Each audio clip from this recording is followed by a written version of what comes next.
एकदा ऑडिओ आणि video clear आहे का सर्वांनी? मला आहे ना चॅट सेक्शन मध्ये एकदा कन्फर्म करा. ऑडिओ आणि व्हिडिओ क्लिअर आहे का एकदा सांगा. म्हणजे आज डे 1 आहे, त्यामुळं इनिशियली थोडासा प्रॉब्लेम आला, पण ठीक आहे, सॉर्ट आउट झाला immediately. Okay, audio video clear आहे का एकदा सर्वांनी मला सांगा.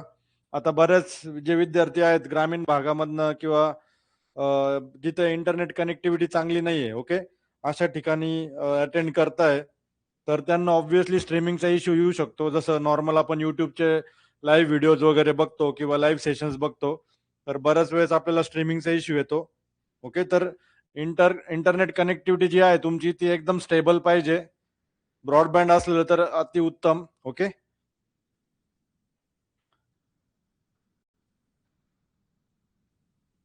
ठीक आहे. ओके, ऑडिओ व्हिडिओ क्लिअर आहे.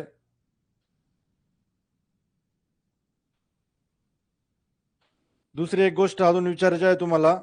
लाईव्ह सेशन चालू होत असताना तिथे एक ऑप्शन असतो की send S M S. Okay, तर ते मी क्लिक केलं होतं, तर सर्वांना एस एम एस आलाय का की लेक्चर स्टार्ट झालेलं आहे? म्हणजे इथून पुढे जेव्हा जेव्हा आपलं लेक्चर होईल लाईव्ह सेशन, तेव्हा प्रत्येक वेळेस तुम्हाला मेसेज येईल की the live session has started. Okay, असा काहीतरी मेसेज येतो. तर तो मेसेज आलाय का सर्वांना ते एकदा कन्फर्म करा. ओके,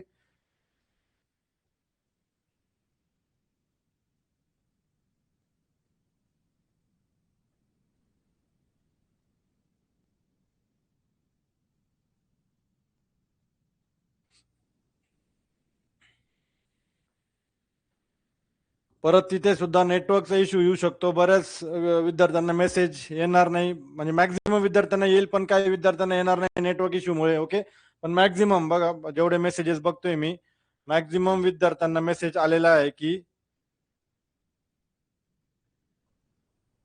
लेक्चर स्टार्ट झालंय. ओके,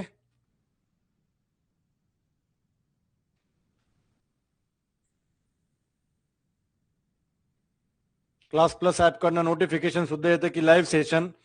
सगळ्यात बेस्ट काय आहे, तुमचं मोबाईलचं जे नोटिफिकेशन असतं बघा, सेटिंग्स मध्ये जायचं मोबाईलच्या किंवा आयपॅड, जे कोणी विद्यार्थी यूज करताय, डेस्कटॉपवर तुम्ही अटेंड करताय बरेचसे विद्यार्थी, तर तिथं सुद्धा ऑप्शन आहे तुम्हाला नोटिफिकेशन ऑन करायला.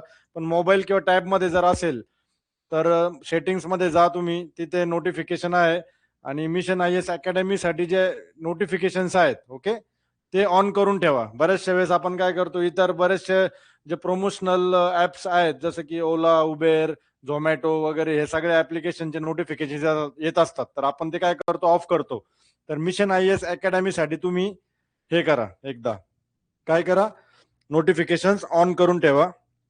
ज्या विद्यार्थ्यांना लाईव्ह सेशन्स तुम्ही सर्व लाईव्ह सेशन्स तुमच्या डेस्कटॉपवर किंवा लॅपटॉपवर बघू शकता, कुठलं तरी एक, आयदर लॅपटॉप और डेस्कटॉप. एकदा लाईव्ह सेशन तुमचं कंप्लीट झालं की रेकॉर्डेड सेशन तुम्ही मोबाईल और टॅब दोघांपैकी एकावर बघू शकता. दुसरी गोष्ट, डेस्कटॉप साठी लिंक बघा, मी आता कमेंट सेक्शन मध्ये टाईप करतोय डेस्कटॉप साठी जी लिंक आहे ती. तर तुम्ही डेस्कटॉपवर सुद्धा लॉग इन करू शकता, web.class+app.com. Okay, web.class+app.com. आणि तुमचा ऑर्गनायझेशन कोड जो असेल, तिथे तुम्हाला ऑर्गनायझेशन कोड विचारेल. ओके, एकदा ओटीपी तुम्ही टाकला की ऑर्गनायझेशन कोड तुम्हाला विचारेल. तो आहे आपला ILIJIL. ओके, तर मेसेज सेक्शन मध्ये मी बघा, मेसेजेस मध्ये एकदा चेक करा, web.class+app.com. आणि ऑर्गनायझेशन कोड आहे तुमचा ILIJIL. ओके, तर तुम्ही डेस्कटॉपवर बघू शकता सर्व लाईव्ह सेशन्स.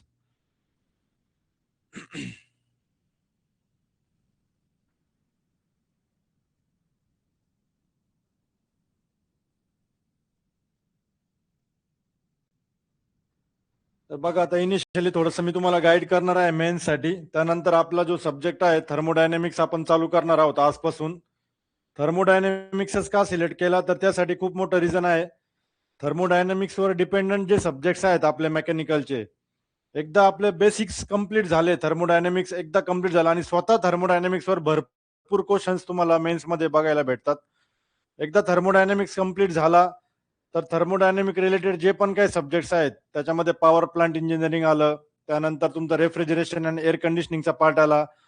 ऑटोमोबाईल इंजिनिअरिंगची जी सुरुवात आहे ती आपल्या आयसी इंजिन्स पासून, इंटरनल कंबशन इंजिन्स म्हणजे 2 stroke, 4 stroke, auto, diesel, dual cycles. एकदा थर्मोडायनामिक कंप्लीट झालं की ऑटोमोबाईलचा जो डोर आहे किंवा ऑटोमोबाईल इंजिनिअरिंगचा जो सिलेबस आहे, दरवाजा आहे, तो उघडा होतो. ओके, त्यामुळं थर्मोडायनामिक्स आपण स्टार्ट केलेला आहे. म्हणजे आजपासून आपण स्टार्ट करतोय.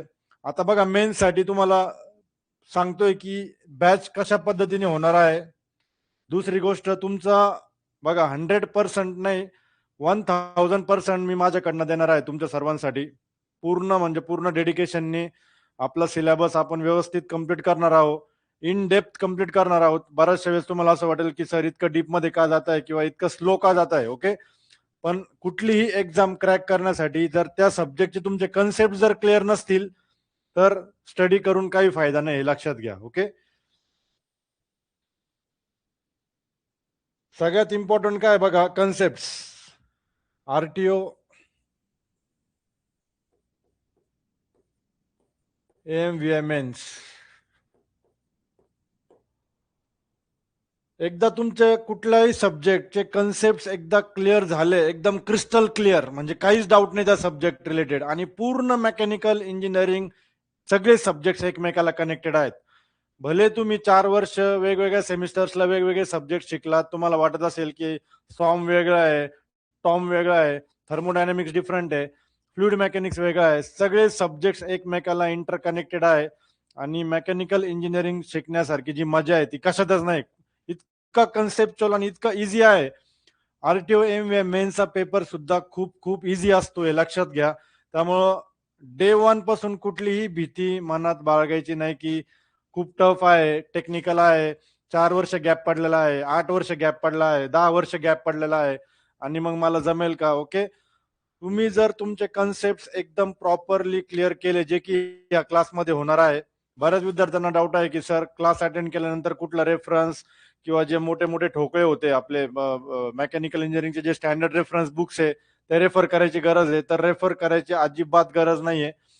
तुमच्या साईडने तुम्हाला करायचं काय आहे की प्रत्येक लेक्चर एक एक दोन दोन वेळेस व्यवस्थित बघायचं आहे. फर्स्ट ग्लान्स मध्ये भरे तुम्हाला थोडंसं टफ जाईल ज्या विद्यार्थ्यांचा गॅप पडला आहे. जे टच मध्ये आहेत त्यांना तर काही इश्यू नाहीये, परंतु जे काही विद्यार्थी ज्यांचा गॅप पडलेला आहे तुम्हाला पहिल्यांदा थोडंसं टफ जाईल. मे बी जाणार पण नाही, कारण की फार बेसिक पासून आपण घेणार आहोत. बेसिक पासून आपण एक एक एक एक हायर लेवलला जाणार आहोत, लक्षात घ्या. एकदा तुमचे कन्सेप्ट पूर्ण क्रिस्टल क्लिअर झाले, तुमच्या साईडने तुम्हाला जो प्रयत्न करायचा आहे तो आहे maximum possible multiple choice questions, MCQs तुम्हाला जास्तीत जास्त सॉल्व्ह करायचे आहेत, लक्षात घ्या. Not only mission I S चे आपले जे बुक्स आहेत, चे जे आपले मेन्सचे व्हॉल्यूम 1 आणि व्हॉल्यूम 2 चे बुक्स आहेत, ते तर फर्स्ट प्रायोरिटीवर करायचे आहेत, कारण त्याच्यामध्ये ला समोर ठेवून आपली डिफिकल्टी लेवल किंवा आपल्या क्वेश्चन्सची जी लेवल असते सिलेबस प्रमाणे आपण ते बुक्स डिझाईन केलेले आहेत. ओके, तर तुम्हाला एमसीक्यूज मॅक्झिमम पॉसिबल सॉल्व्ह करायचे आहेत. फर्स्ट प्रायोरिटी आपल्या बुक्सला द्या. व्हॉल्यूम 1 व्हॉल्यूम 2 त्याच्यामध्ये topic wise subject wise questions दिलेले आहेत, पीवाय क्यूज दिलेले आहेत. त्याच्यामुळे तुमचा आरटीओ एम जे पीवाय क्यूज असेल, बऱ्यापैकी एसएससी जेईचे क्वेश्चन्स असतील, काही स्टँडर्ड रेफरन्स बुक्स मधले क्वेश्चन्स असतील, काही गेटचे वन लायनर्स असतील, किंवा इतर काही बुक्स मधले बाकीचे जे स्टेट सर्व्हिसेसचे एक्झाम्स आहेत त्यातले काही मोजके क्वेश्चन्स, असं जे स्टँडर्ड क्वेश्चन्स आहेत जे मला वाटले की एक्झाम मध्ये येऊ शकतात, ते आपण विथ डिटेल्ड एक्सप्लेनेशन्स आपल्या बुक मध्ये दिलेले आहेत. तर फर्स्ट प्रायोरिटी एमसीक्यू साठी ते बुक्स ठेवायचे. त्यानंतर सेकंड प्रायोरिटी तुमची असली पाहिजे बघा एसएससी जेई. ओके, तर पहिली प्रायोरिटी जी आहे एमसीक्यू साठी, हवं तर तुम्ही तुमच्या नोटबुक मध्ये लिहून घ्या. आपले मिशन आय एस चे जे व्हॉल्यूम 1 व्हॉल्यूम 2 आहेत, ऑलमोस्ट 1300 पानं आहेत. तुम्हाला माहित आहे बरेचसे विद्यार्थ्यांनी घेतलेले पण आहेत mission I S books. MCQ साठी मी सांगतोय.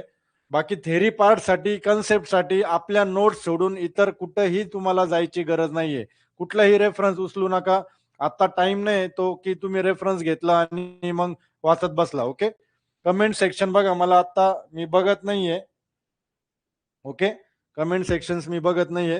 आता मला जे मेसेज कन्वे करायचा आहे फर्स्ट डे ला तो मी सांगणार आहे तुम्हाला. ओके, कमेंट्स वगैरे तुमच्या जे पण काही क्वेरीज असेल ते मी शेवटी घेईल. ओके, 2 नंबरला तुम्हाला सगळ्यात इम्पॉर्टंट जे आहे एसएससी जेई. ओके, एसएससी जेईचं बुक तुमच्याकडे असलं पाहिजे. कुठलं असलं पाहिजे?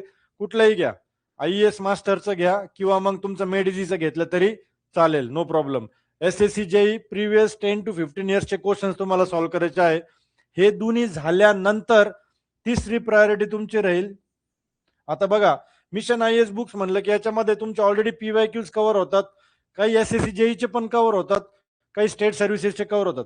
आता बरेचसे विद्यार्थी म्हणतात की सर YCT वगैरे ते यूज केलं पाहिजे का? करा तुम्ही. तुम्हाला बोललोय MCQs तुम्हाला जितनं सॉल्व्ह करता येतील, एकदा तुमचे कन्सेप्ट क्लिअर झाले त्यानंतर कुठलाही MCQ बुक उचला तुम्ही, फक्त ते चांगलं असलं पाहिजे, त्याच्यामध्ये जे सोल्युशन्स आहेत, त्याच्यामध्ये जे आन्सर की आहे ती करेक्ट असली पाहिजे. असं नको व्हायला की तुम्ही एक अभ्यास केलाय, एक कन्सेप्ट तुमची क्लिअर केली आणि एखाद्या बुकमध्ये चुकीचे आन्सर दिलेले, याने तुमचा कॉन्फिडन्स काय होईल, कमी होईल, की तुम्ही जो अभ्यास केलाय त्या अभ्यासच्या बेसिसवर तुमचे MCQs सॉल्व्ह होत नाहीये, असं व्हायला नको.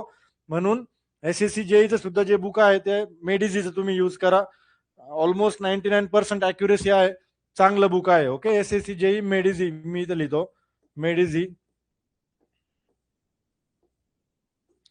ते झाल्यानंतर जे स्टँडर्ड रेफरन्स बुक्स आहेत, आता मेकॅनिकल इंजिनिअरिंग मध्ये स्टँडर्ड रेफरन्स बुक कुठले, जसं की आता तुम्ही फ्लुइड मेकॅनिक्स घेतलं तर RK बन्सल, मोदी सेट. त्याच्यानंतर तुम्ही थर्मोडायनामिक्स घेतलं तर PK नाग, प्रोडक्शन टेक्नॉलॉजी घेतलं तर हजरान चौधरी. असे आपले जे स्टँडर्ड रेफरन्स बुक आहे, टॉम असेल तर RS खुर्मी गुप्ता आहे, रत्तन एक चांगलं बुक आहे. तर ह्या बुक्सच्या मध्ये काय दिलेलं आहे, प्रत्येक टॉपिकच्या मागे किंवा त्या पुस्तकाच्या शेवटी MCQs दिलेले आहेत. बऱ्याचशा वेळेस RTO मेन्सचा पेपर जेव्हा सेट होतो, इतके एफर्ट्स घ्यायला कुणाला वेळ नसतो की क्वेश्चन 150 क्वेश्चन्स बनवा, त्याचे ऑप्शन्स फ्रेम करा. ऍज इट इज उचलतात रेफरन्स बुक्स मधनं. ओके, म्हणजे पेपर सेटर असतात, तर त्याचा खूप जास्त फायदा होतो. लक्षात घ्या, स्टँडर्ड रेफरन्स बुक्सचे MCQs तुम्हाला सॉल्व्ह करायचे आहेत, स्टँडर्ड रेफरन्स बुक्स. त्यानंतर फोर्थ तुमची प्रायोरिटी राहील गेट वन लाइनर्स.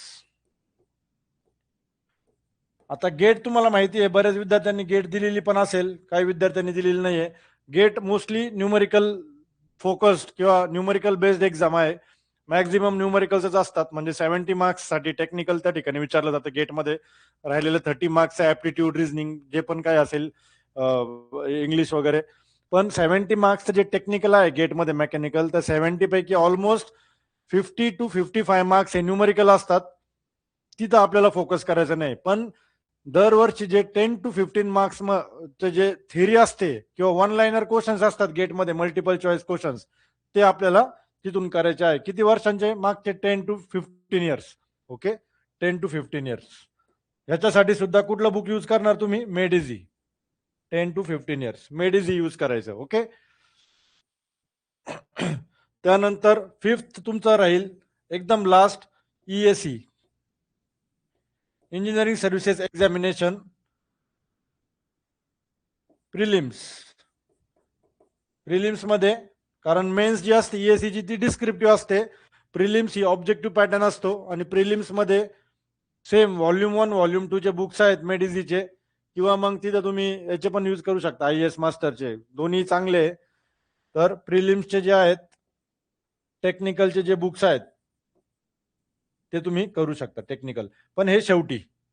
तर हा तुमचा क्रम असला पाहिजे. बाकी MCQs मॅक्झिमम पॉसिबल तुम्हाला सॉल्व्ह करायचे आहेत. एकदा कन्सेप्ट क्लिअर झाले की मला नाही वाटत काही तुम्हाला प्रॉब्लेम येईल. 2020 ला सुद्धा जे काही विद्यार्थी सिलेक्ट झालेले आहेत त्यांनाही विचारा एकदा की काय स्ट्रॅटेजी असली पाहिजे. एकदा थिअरी तुमची कंप्लीट झाली त्यानंतर पूर्ण फोकस तुमचा त्या सब्जेक्ट रिलेटेड MCQ वर असला पाहिजे.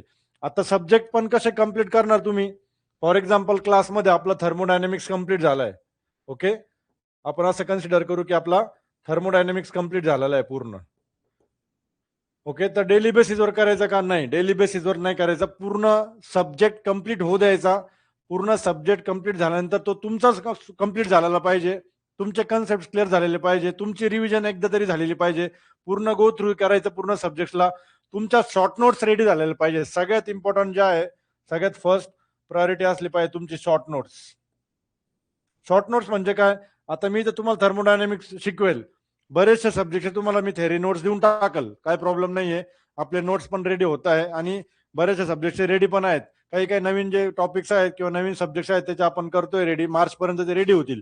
पण थर्मोडायनेमिक्स सारखा समजा सब्जेक्ट आहे, न्यूमरिकल सब्जेक्ट आहे पूर्ण, सॉम सारखा न्यूमरिकल सब्जेक्ट आहे पूर्ण. समजा थर्मोडायनेमिक्स शिकवलं, तुम्ही नोटबुकमध्ये नोट डाऊन केलं, सगळ्या गोष्टी नोट डाऊन केल्या.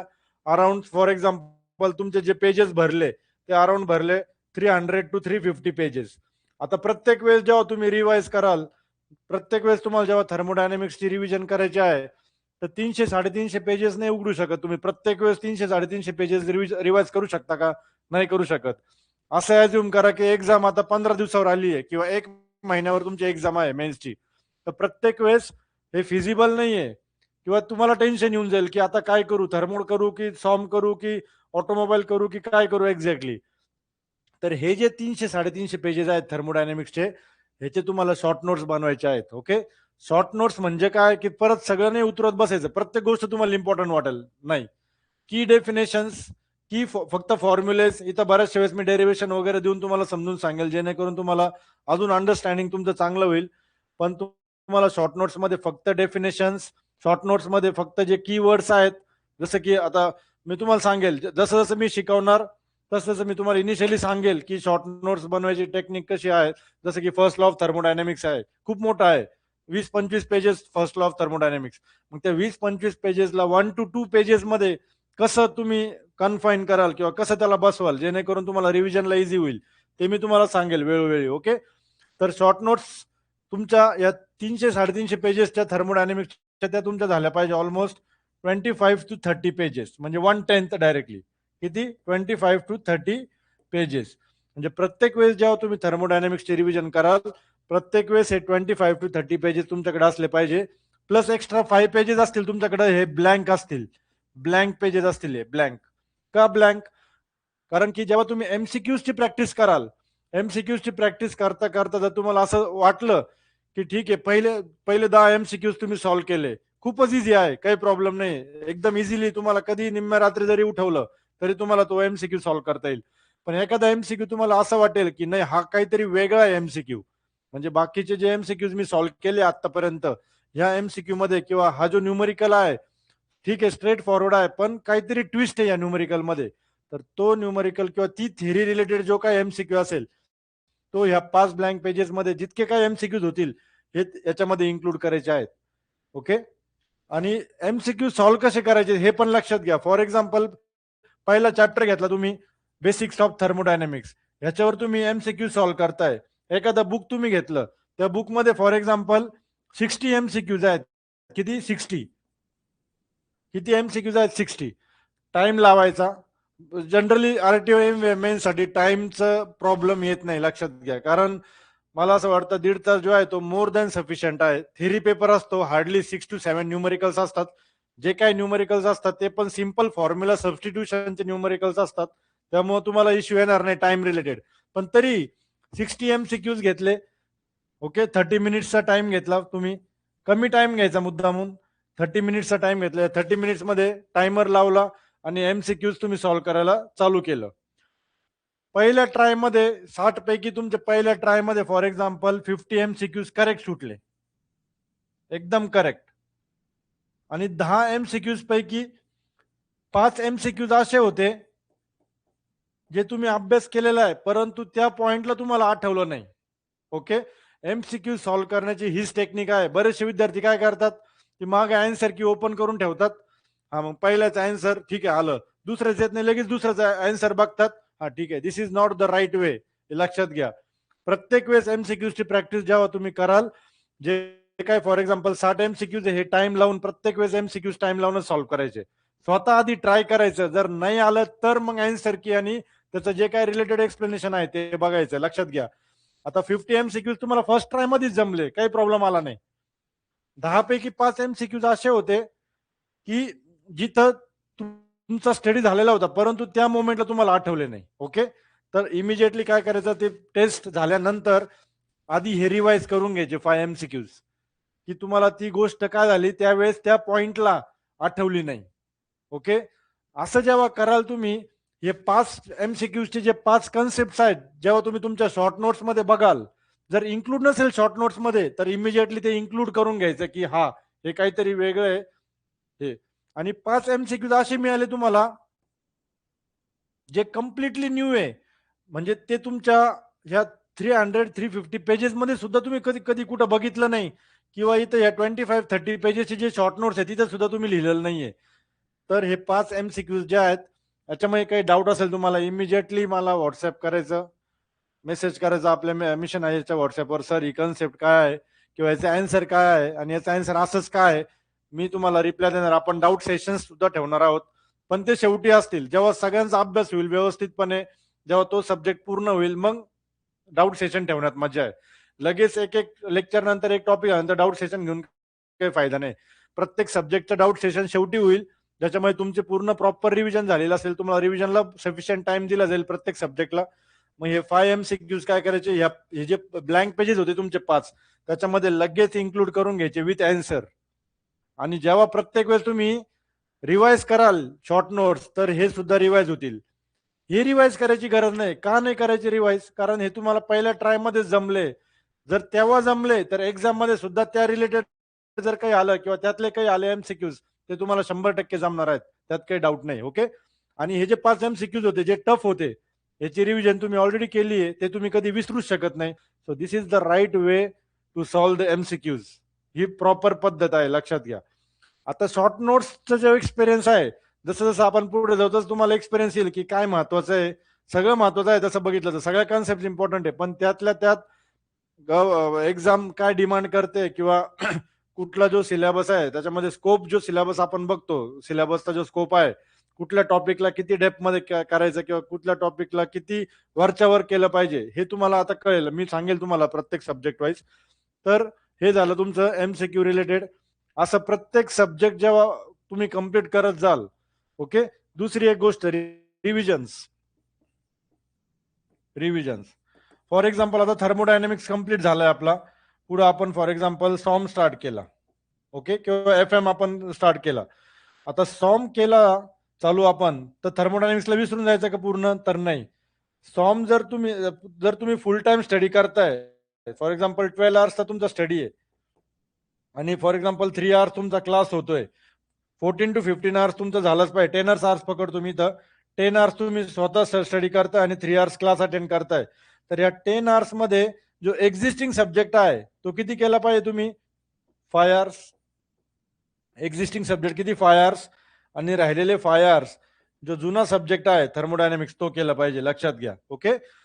आता कारण काय होणार आहे बघा, जसं जसं ऍड होत जाईल FM, पुढे पॉवर प्लांट, पुढे रेफ्रिजरेशन, ऑटोमोबाईल, ते पहिला पोहोच जाईल. ओके. इनिशियली 1-2 सब्जेक्ट पर्यंत खूप कॉन्फिडन्स हाय राहील की आठवतंय मला सगळ्या गोष्टी, पण जेव्हा सगळा सिलेबस तुमचा कम्प्लीट होईल, एक पॉईंट असं पण येईल की काय करू, हे करू की ते करू. त्यासाठी हे शॉर्ट नोट्स फार फार महत्वाचे, आणि शॉर्ट नोट्स खूप म्हणजे खूप मेजर रोल प्ले करतात तुमच्या प्रिपरेशन मध्ये. दुसरी गोष्ट, जेव्हा सगळी तुमची तयारी होईल, तेव्हा तुम्ही मात्र 3-4 जणांचा जर ग्रुप असेल तुमचा, तर वेल अँड गुड, खूप चांगली गोष्ट आहे. पण स्टडीसाठी, ओके, फालतू चर्चा करायच्या नाही. 3 to 4 मुलांचा जर ग्रुप असेल, तर तुम्ही डेली MCQ सॉल्व्ह करून संध्याकाळी 1 तास डेडिकेटेडली किंवा 2 तास डेडिकेटेडली MCQ सॉल्व्हिंगची प्रॅक्टिस करू शकता. आणि मग त्यातून बघायचा किती स्कोर येतोय तुमचा प्रत्येकाचा.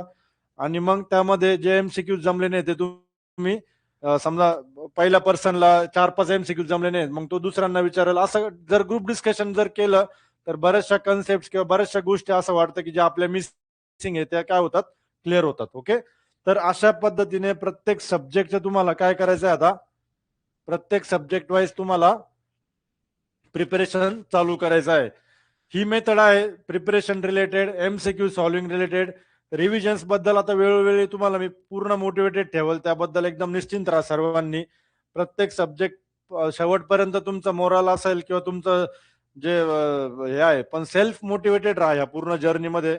माझा प्रयत्न राहील की अराउंड मे किंवा जून पर्यंत आपण सगळं वाइंड अप करून टाकू व्यवस्थितपणे, डिटेलमध्ये, डेप्थमध्ये. ओके. मध्ये मध्ये थोडासा ब्रेक पण राहील तुम्हाला, जेणेकरून जे काही टॉपिक सब्जेक्ट झालेले ते तुम्हाला प्रॉपरली रिवाइज करता येतील. बॅच मध्ये आपण, संकल्प बॅच असेल किंवा यशस्वी बॅच असेल, दोन्ही बॅचेस मध्ये आपण आपले रेकॉर्डेड सेशन्स जे आहेत जुने 2020, 21, 22 ते ऍड करून ठेवलेले आहेत. ज्यांना एखाद्याला जर वाटलं की आता पहिला सब्जेक्ट चालू झालाय थर्मोडायनामिक्स, मला दुसरा एक सब्जेक्ट पॅरलली, तर त्यातून तुम्ही बिंदास, मी तुम्हाला मोटिवेट करेल की एक सब्जेक्ट दुसरा तुमचा पॅरलली, कारण दिवसभर 12-14 तास एक सब्जेक्ट केला तर सॅच्युरेशन येतं जनरली. ओके. तर दुसरा सब्जेक्ट पॅरलली तुम्ही तिथून चालू करा, सॉम चालू करा, FM चालू करा. जे तिथं घेतलेलं आहे ते मी तर घेणार आहेत, पण ते ठीक आहे. त्यावेळेस मी ते हिंदीमध्ये घेतलं होतं. हिंदी कम्युनिकेशन लँग्वेज होती. आता ही बॅच पूर्ण मराठीमध्ये होणार आहे, त्यामुळे कुणालाही काही प्रॉब्लेम येणार नाही. ओके. तर ही पद्धत असली पाहिजे तुमची MCQ सॉल्व्हिंगची किंवा कुठल्याही सब्जेक्टची. सगळे सब्जेक्ट खूप इझी आहेत. फक्त तुम्हाला प्रॉपरली ते डेप्थ मध्ये त्याचे कन्सेप्ट प्रत्येकाचे हे करायचे आहेत. आणि शॉर्ट नोट्स मी परत परत भर देतोय. शॉर्ट नोट्स खूप म्हणजे खूप मेजर रोल प्ले करणार आहेत, लक्षात घ्या. त्यामुळं असं नको व्हायला की लास्ट मोमेंटला तुम्हाला रिव्हिजन करायची पण तुमच्याकडे शॉर्ट नोट्स नाहीये, लक्षात घ्या. ओके. तर तिथं मी तुम्हाला हेल्प करेल जसं जसे आपले टॉपिक्स होतील. आता थर्मोडायनामिक्स जेव्हा चालू होईल तेव्हा मी तुम्हाला इनिशियली पहिल्या दुसऱ्या दिवशी पर्यंत तुम्हाला कळून जाईल की कसे असले पाहिजे तुमचे शॉर्ट नोट्स. ओके. मोठ्या अक्षरामध्ये 25 to 30 पेजेस मध्ये एक सब्जेक्ट तुमचा झाला पाहिजे. म्हणजे सकाळी जर बसला, एक अशी वेळ आली पाहिजे, लक्षात घ्या, अशी वेळ आली पाहिजे. आता तुम्हाला थर्मोडायनामिक्स कम्प्लीट करायला जर 10 दिवस लागले, एक वेळ अशी आली पाहिजे की एक्झामच्या आधी तुमचं 3 to 4 hours मध्ये पूर्ण थर्मोडायनेमिक्स रिवाइज झाला पाहिजे. किती म्हणतोय मी? 3 to 4 hours. आता हा जो गॅप आहे from 10 days to 3 to 4 hours किंवा 5 hours म्हणा मॅक्झिमम, तो किती कमी करायचा आहे तुमच्या हातात आहे बघा. किती डेडिकेशनने अभ्यास करायचा आहे. चांगलं हेल्दी माइंडसेट ठेवा, चांगली हेल्दी लाईफस्टाईल ठेवा. जनरली या जर्नीमध्ये पूर्ण आजारी पडणार नाही याची काळजी घ्या. चांगलं फूड कन्झ्युम करा, सकाळी लवकर उठा, एक्सरसाइज करा, रनिंग करा, वॉकिंग करा. आपलं आपलं जे आहे आपला आपला बुक्स, आपला आपला अभ्यास त्याला जपा, व्यवस्थित त्याची रिस्पेक्ट करा.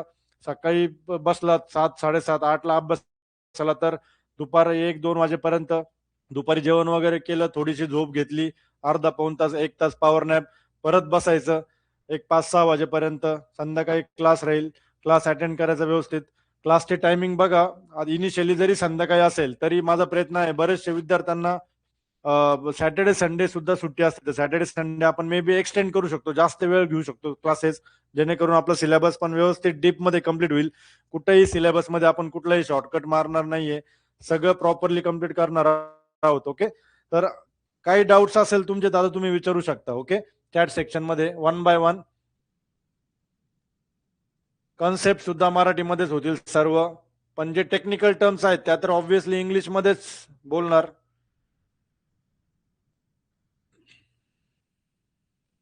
तुमचे काही डाऊट्स असेल तर तुम्ही क्लिअर करू शकता. काही अवघड नाहीये.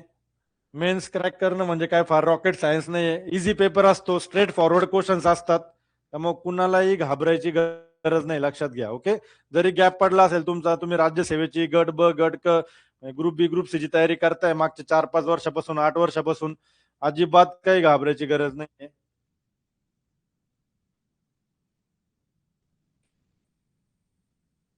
सिलेबस आपला प्रयत्न राहील की अराउंड मे किंवा जून पर्यंत आपला सिलेबस पूर्ण कव्हर होईल बऱ्यापैकी, म्हणजे मॅक्झिमम कव्हर होईल पूर्ण. त्याच्यानंतर पण आपण कॉन्टॅक्ट मध्ये राहणार आहोत. त्याच्यानंतर सुद्धा लाईव्ह सेशन होतील, पण ते डाऊट सेशन्स असतील, लक्षात घ्या. ओके. ते डाऊट सेशन्स असतील. क्लास डेली माझा प्रयत्न असेल की डेली 2 to 3 hours आपला क्लास होणार आहे. 2 to 3 hours, आणि तेवढं सफिशियंट आहे. ओके. तेवढं सफिशियंट टाइम आहे 2 to 3 hours, कारण तुम्हाला सुद्धा सेल्फ स्टडीला वेळ मिळाला पाहिजे. ओके. सॅटर्डे संडे मात्र जास्त वेळ होईल. सॅटर्डे संडेला तुमचा क्लास 4 ते 5 तास असेल, लक्षात घ्या. सॅटर्डे संडेला एक दिवस वीक मध्ये कुठला तरी एक दिवस तुमचा ऑफ असेल, नाहीतर इतर वेळेस क्लास चालूच राहील. नोट्स भेटतील तुम्हाला लवकर, काही प्रॉब्लेम नाही. सर्व नोट्स भेटतील लवकर, काही प्रॉब्लेम येणार नाही नोट्सला.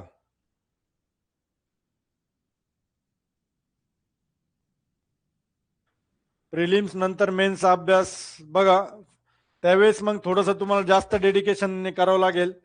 पण मी पर्सनली सांगेल की जे विद्यार्थी प्री प्लस मेन्स दोन्ही पण फोकस करताय, तर ऍटलिस्ट तुमचा प्रिपरेशनचे जो टाइम आहे 12-13 तासातला, ऍटलिस्ट 2 to 3 hours तुम्ही मेन्सला तर देऊ शकता. राहिलेला वेळ तुम्हाला, ज्यांना प्रीचा कॉन्फिडन्स नाही, ज्यांना प्रिलिम्स, कारण प्रिलिम्सचा कट ऑफ सुद्धा चांगला, जास्त म्हणजे चांगला लागणार आहे, लक्षात घ्या. 2020 किंवा 2017 सारखं समजू नका की 30, 35, 40च्या आसपास कट ऑफ लागेल. शक्य नाही ते. आता बरेच विद्यार्थी आहेत राज्यसेवा करणारे किंवा ग्रुप बी ग्रुप सी करणारे 3-3 4-4 5-5 7-7 वर्षांपासून. त्यामुळे ते विद्यार्थ्यांचे जे स्कोर जर बघितले तुम्ही प्रीचे, ओके, जेवढ्या मला एन्क्वायरी झाल्या आता आज मला वाटतं आन्सर की पण आली ग्रुप सीची, बरेच विद्यार्थ्यांचे मेसेजेस आहेत, चांगले मार्क्स आहेत. ओके, 55 56 57 58 पर्यंत, काही काही 2-3 विद्यार्थी आपले 62 पर्यंत मार्क्स आहेत, 62 63. ओके.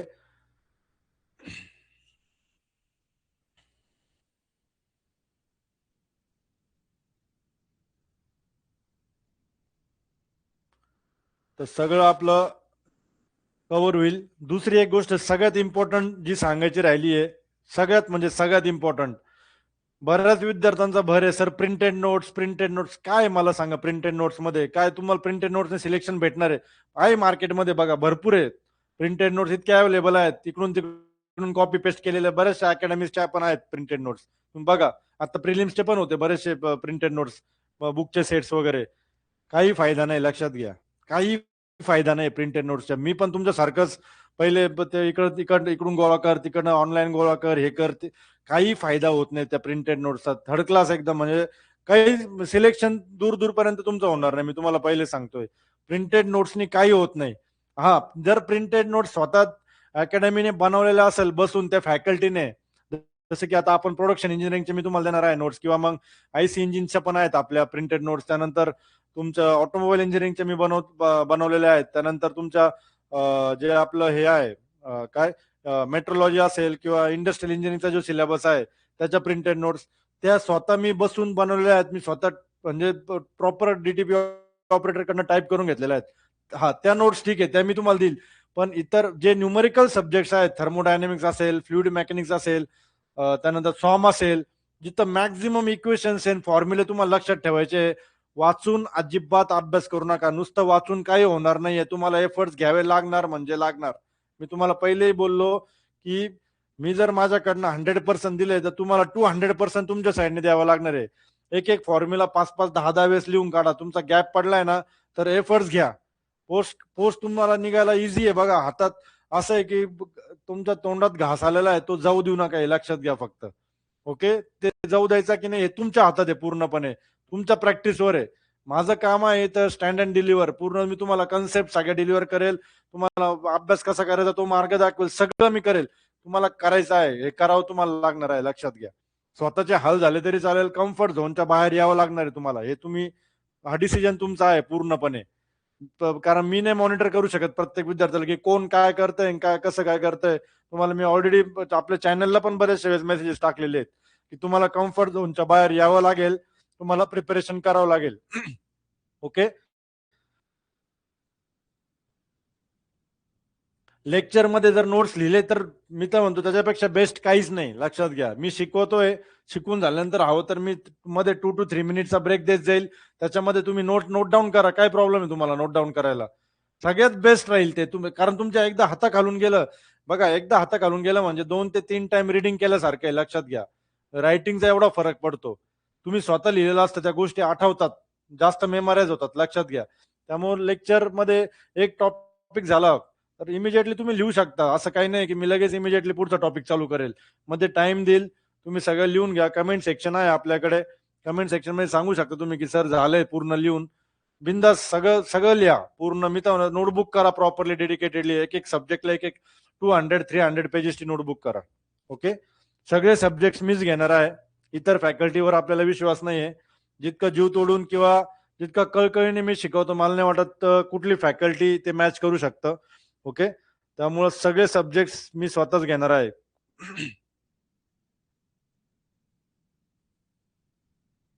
रेकॉर्डेड क्लासेस असतील. ओके, रेकॉर्डेड क्लासेस अवेलेबल असतील तुम्हाला, काही प्रॉब्लेम नाही.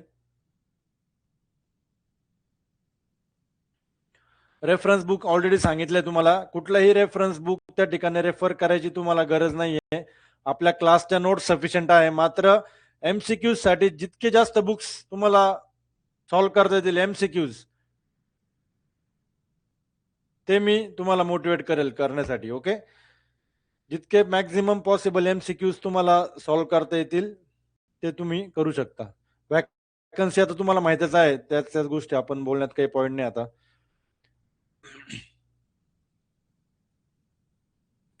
नोट्स डाउनलोड नाही करू शकणार, तुम्हाला हार्ड कॉपीज भेटतील सगळ्यांना. ओके, जे ज्या लोकांनी बॅचमध्ये एनरोल केलेलं आहे, मेसेज मेसेज टाकेल मी सगळ्यांना, प्रत्येकाला प्रत्येकाला मेसेज टाकेल, पूर्ण बॅचला मेसेज टाकेल, जेव्हा रेडी होतील सगळ्यांना हार्ड कॉपीज भेटतील. ओके, कारण कॉपीराईट नोट्स आहेत आपल्या, आपण इतर लोकांसारखं इकडून तिकडून कॉपी पेस्ट केलेल्या नोट्स नाही आहेत त्या. सिलेक्शन ज्यांनी एनरोल केलंय त्यांना फर्स्ट प्रायोरिटी आहे की त्यांचं सिलेक्शन होणं गरजेचं आहे माझ्यासाठी. त्यामुळं पीडीएफ तर मिळणार नाही, कुठल्याही नोट्सची पीडीएफ मिळणार नाही, ते डाउनलोड पण होणार नाही. तुम्हाला मात्र त्याच्या हार्ड कॉपीज भेटेल, तुमच्या घरपोच तुमच्या दरवाजापर्यंत तुम्हाला भेटेल, तुम्हाला कुठे बाहेर जायची गरज नाही. ओके, ऑफिसमध्ये मधून कलेक्ट करू शकता, काही प्रॉब्लेम नाही. नंबर दिलेला आहे टेलिग्राम चॅनलला. ठीक आहे.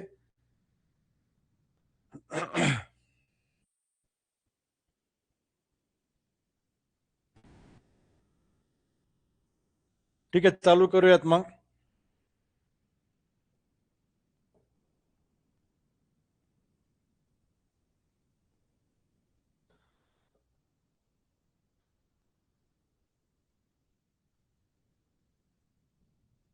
थर्मोडायनेमिक्स पहिला सब्जेक्ट आपला.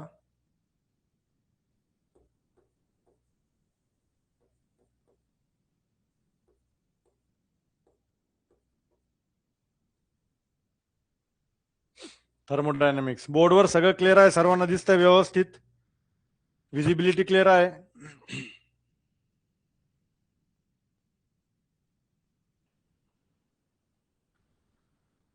आता थर्मोडायनेमिक्स काय बेसिकली इतका प्रॅक्टिकल सब्जेक्ट आहे, इतका कन्सेप्च्युअल आहे, इतका इझी आहे, लक्षात घ्या. ओके, बुक्स मध्ये खूप अवघड करून सांगतात, पण खूप खूप इझी सब्जेक्ट आहे. थर्मोडायनेमिक्स या वर्डला मी काय करतो, दोन वर्ड मध्ये स्प्लिट करतो. एक आहे तुमचा थर्मो आणि दुसरा आहे डायनेमिक्स. थर्मो म्हणलं की सगळ्यांना माहिती आहे, थर्मो म्हणजे सिंपल वर्ड्स मध्ये हीट. थर्मो म्हणजे काय, हीट. आता डायनेमिक्स म्हणजे काय, तुम्ही बघितले मेकॅनिक्स मध्ये स्टॅटिक्स, डायनेमिक्स, फ्लुइड मेकॅनिक्स मध्ये सुद्धा fluid statics, fluid dynamics. Dynamics म्हणजे काय, डिस्प्लेसमेंट. डायनेमिक्स म्हणजे काय असते, डिस्प्लेसमेंट. डिस्प्लेसमेंट म्हणजे एखादी बॉडी जर मूव्ह होत असेल किंवा बघा डिस्प्लेसमेंट, डायनेमिक्स म्हणजे जिथं डिस्प्लेसमेंट ते डायनेमिक्स, एकदम सिंपल वर्ड्स मध्ये म्हणायचं तर. ओके, आता डिस्प्लेसमेंट जिथं डिस्प्लेसमेंट आहे बघा, वर्क, काहीतरी वर्क झालंय हे आपण केव्हा म्हणतो. फॉर एक्झाम्पल हा ऑब्जेक्ट आहे, माझ्याकडे एक ऑब्जेक्ट आहे हा. ओके, आणि याला मी डिस्प्लेस केलं. डिस्प्लेस केलं म्हणजे याला पुढं सरकवलं म्हणजेच काय, हा ऑब्जेक्ट डिस्प्लेस झाला, म्हणजे याची काहीतरी डिस्प्लेसमेंट झाली, बरोबर. आता डिस्प्लेसमेंट म्हणजे काय, डिस्प्लेस झाला, पण ते कशाच्या बेसिसवर झाला, मला याला काहीतरी फोर्स अप्लाय करावा लागला.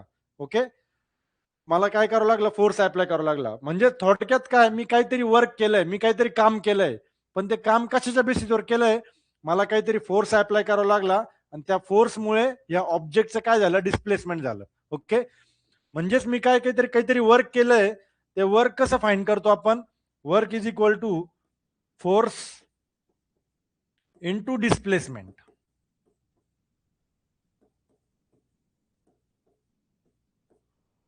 वर्क म्हणजे काय, फोर्स इंटू डिस्प्लेसमेंट. काहीतरी अप्लाय केला मी फोर्स, आणि त्या फोर्समुळे त्या ऑब्जेक्टचं काय झालं, डिस्प्लेसमेंट झालं, म्हणजे वर्क. म्हणजे थोडक्यात तुम्ही म्हणू शकता डायनामिक्स म्हणजेच काय, वर्क. डायनामिक्स म्हणजे वर्क. थर्मो म्हणजे हीट, डायनामिक्स म्हणजे वर्क. तर थर्मोडायनामिक्स एक अशी ब्रांच आहे सायन्सची, thermodynamics is the branch of science. Thermodynamics सायन्सची एक अशी branch, is the branch of science,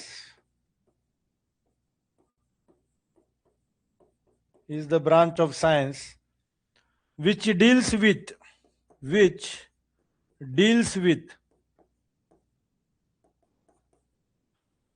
two forms of एनर्जीजचे दोन फॉर्म्स. सायन्सची एक अशी ब्रांच जी एनर्जीजच्या दोन फॉर्म सोबत डील करते. कुठली कुठली, एक आहे हीट आणि दुसरा आहे work. So thermodynamics is the branch of science which deals with two forms of energies, two forms of energy. कुठल्या दोन energies? That is heat and work.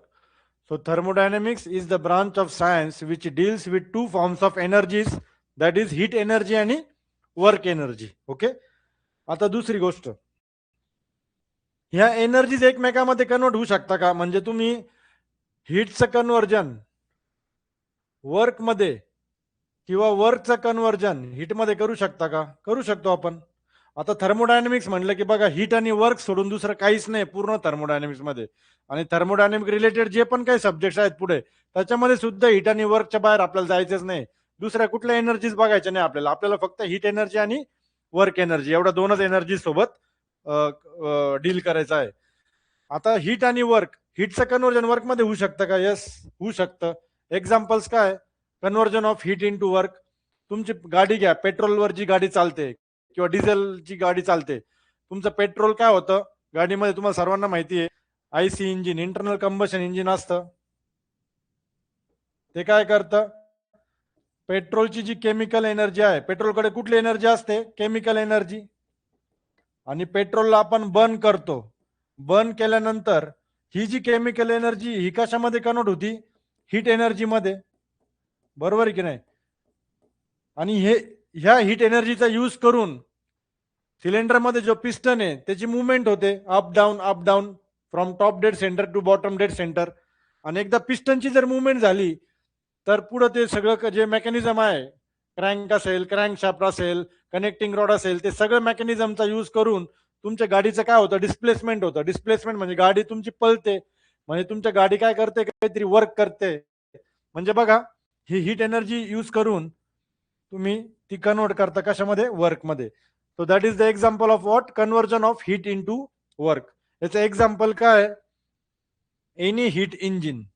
आता हीट इंजिन काय असतं मी ते तुम्हाला नंतर सांगेल. Any heat engine.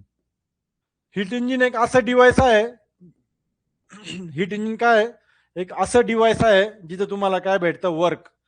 Work producing device is nothing but heat engine. लक्षात घ्या. म्हणजे तुम्हाला जिथं वर्क भेटतंय, वर्क म्हणजेच काय? जिथं डिस्प्लेसमेंट होते.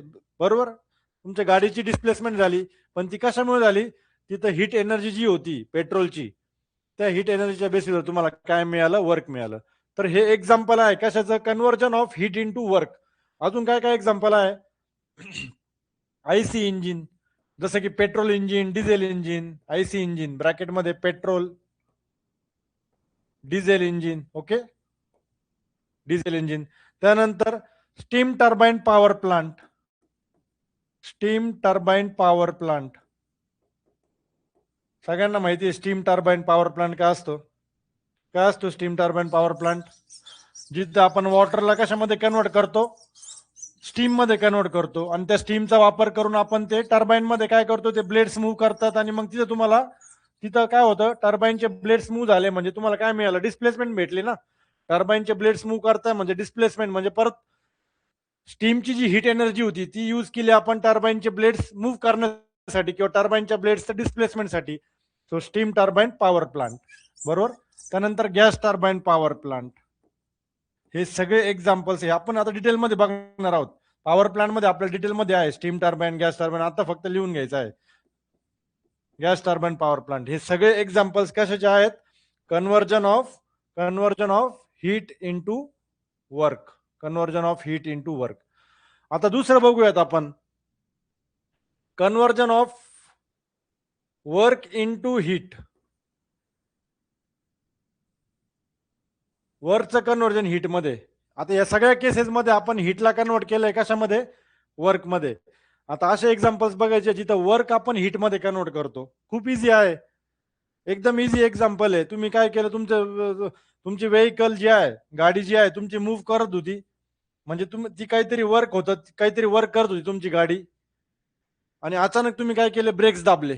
अचानक काय केलं? ब्रेक्स अप्लाय केले. तर काय झालं? वर्क डायरेक्टली कन्वर्ट झालं कशामध्ये?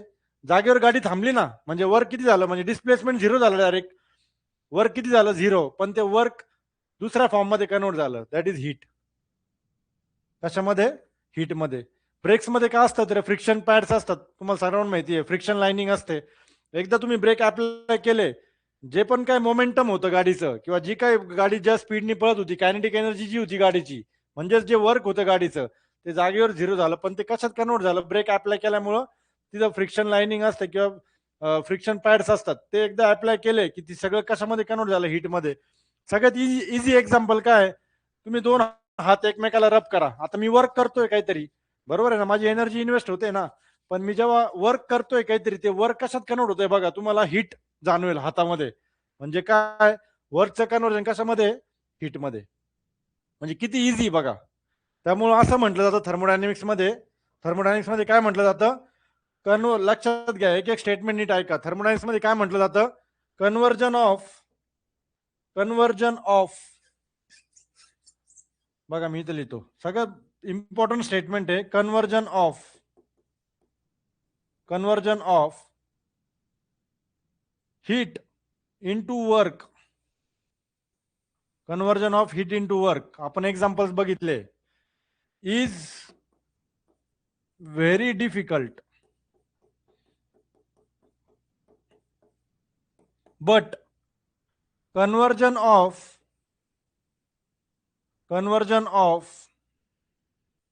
work into heat is very easy. is काय? Very easy. खूप डिफिकल्ट आहे हीटचं कन्वर्जन वर्कमध्ये. का डिफिकल्ट आहे? असं थोडी नाही की तुम्हाला जर हीट, आता बघा ऍटमॉस्फेअरमध्ये किती हीट अवेलेबल आहे. सोलर एनर्जीकडनं जेवढी हीट येते ती तुम्ही डायरेक्टली इझिली वर्कमध्ये कन्वर्ट करू शकता का? नाही करू शकत तुम्ही. का? कारण तुम्हाला हीटचं कन्वर्जन वर्कमध्ये करण्यासाठी काहीतरी एक स्पेशल डिव्हाइस लागतो.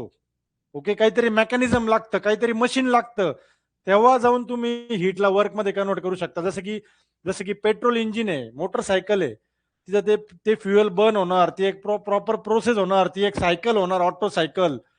ओके, तिथं पिस्टन सिलेंडर अरेंजमेंट, एक प्रॉपर मेकॅनिझम, एक मशीन आहे प्रॉपर. तेव्हा ती हीटचं कन्वर्जन कशामध्ये होणार? वर्क म्हणजे तुमची गाडी मूव्ह होणार. एवढं इझिली नाही मिळालंय तुम्हाला. So the conversion of similarly steam turbine power plant मध्ये बॉयलर असतो, टर्बाईन असतो, पंप असतो, त्यानंतर condenser. Gas turbine power plant मध्ये पण सेम गॅस टर्बाईन असतो.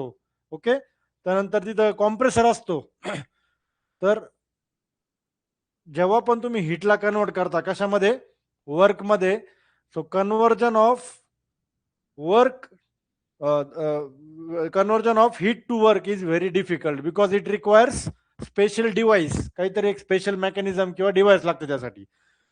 पण वर्कचं हीटमध्ये कन्वर्जन फार इझी आहे. तुमची मोटरसायकल पळत होती, सिम्पली ब्रेक दाबला तुम्ही, ब्रेक दाबला सगळं वर्क जागेवर काय झालं? कन्वर्ट झालं हीटमध्ये. झिरो झालं वर्क तुमचं. खूप इझी आहे. वर्कचं कन्वर्जन हीटमध्ये होणं फार इझी आहे. तुम्ही हात रब केला, कुठलेही दोन ऑब्जेक्ट रब करा, लगेच तुम्हाला जाणवेल. म्हणजे तुम्ही वर्क केलं तर लगेच ते हीटमध्ये काय होतं? कन्वर्ट होतं. ह्या रिझनसाठी बघा, म्हणजे वर्क मिळणं, याच्यावर एक कंक्लुजन काय मिळालं तुम्हाला? की वर्क भेटणं फार अवघड आहे. वर्क मिळणं फार अवघड आहे. त्यामुळे वर्क काय? प्रेशियस आहे. त्यामुळे वर्कला आपण म्हणतो हाय ग्रेड एनर्जी. काय म्हणतो आपण Varkala? Work is a high grade energy. Work is called as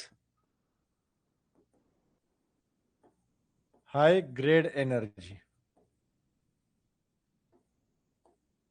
Varkala आपण हाय ग्रेड म्हणतो. हाय ग्रेड म्हणजे काय? उच्च एकदम. म्हणजे एनर्जीज मध्ये वर्क भेटणं म्हणजे फार तुम्हाला त्यातून फार मेहनत घ्यावी लागते, तेव्हा तुम्हाला वर्क भेटतं. त्याच्यामुळे त्याला हाय ग्रेड म्हणतो आपण. आणि हीट काय आहे? Heat is a low grade energy. कारण इझिली भेटते हीट, सगळीकडे अवेलेबल आहे heat.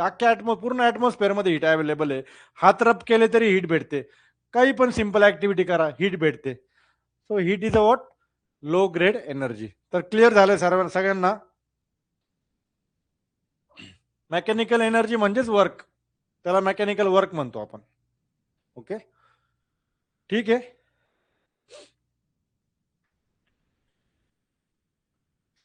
So you can write work or mechanical work is a high grade energy. Heat energy is a low grade energy. Okay. आता पुढे जाऊयात आपण. ज्यांना note down करायचं होता नोट डाऊन करून घ्या.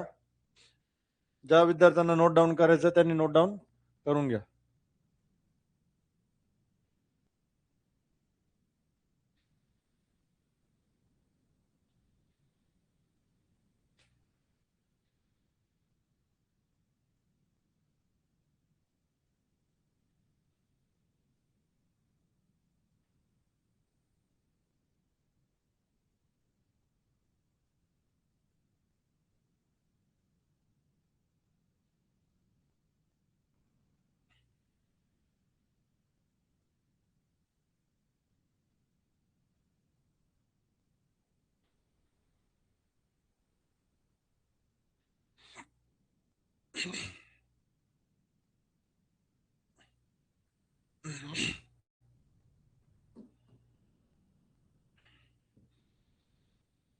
ठीक आहे.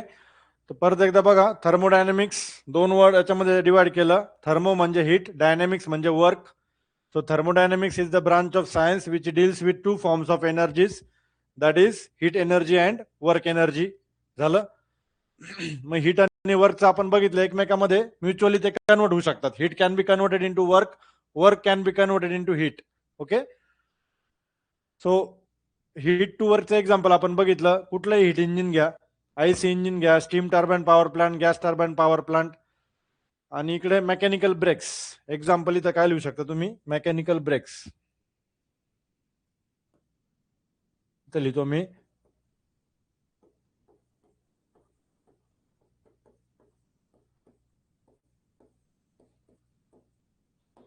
Mechanical breaks.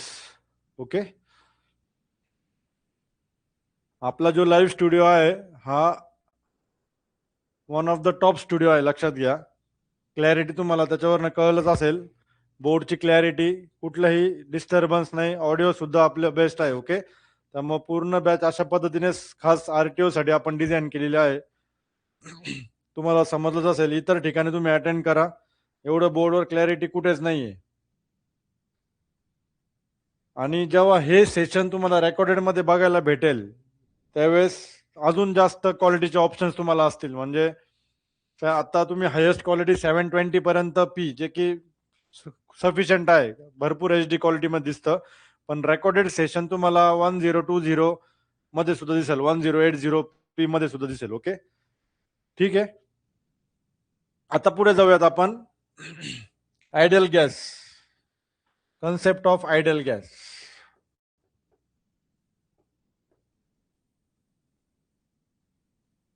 आधी डेफिनेशन लिहितो, मग बघूयात काय असतो ideal gas.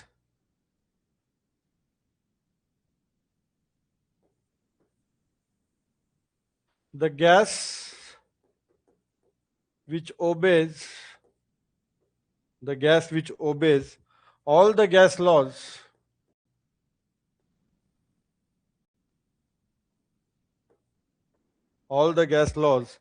at all pressures and temperatures. At all pressure and temperature is called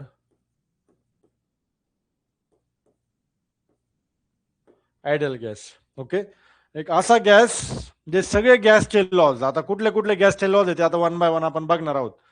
okay. तर फक्त डेफिनेशन बघा. असा gas that obeys all the gas laws, सगळ्या प्रेशर आणि सगळ्या टेम्परेचर्सला, त्याला आपण काय म्हणतो, आयडियल गॅस. आता कुठले कुठले गॅस लॉज आहेत बघा.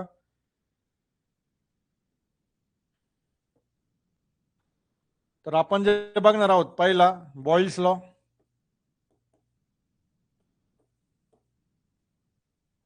Second Charles law,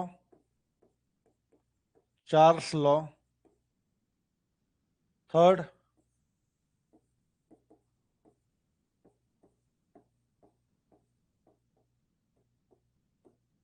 Gay-Lussac's law. Okay. तर हे गॅस लॉजला फॉलो करणारा जो गॅस आहे सगळ्या प्रेशर आणि सगळ्या टेम्परेचरला, अशा याला काय म्हणतो आपण, आयडियल गॅस. आता वन बाय वन बघा, सगळे आपण लॉज बघूयात. लिहून झालंय का सगळ्यांचं? लिहून झालं का सगळ्यांचं?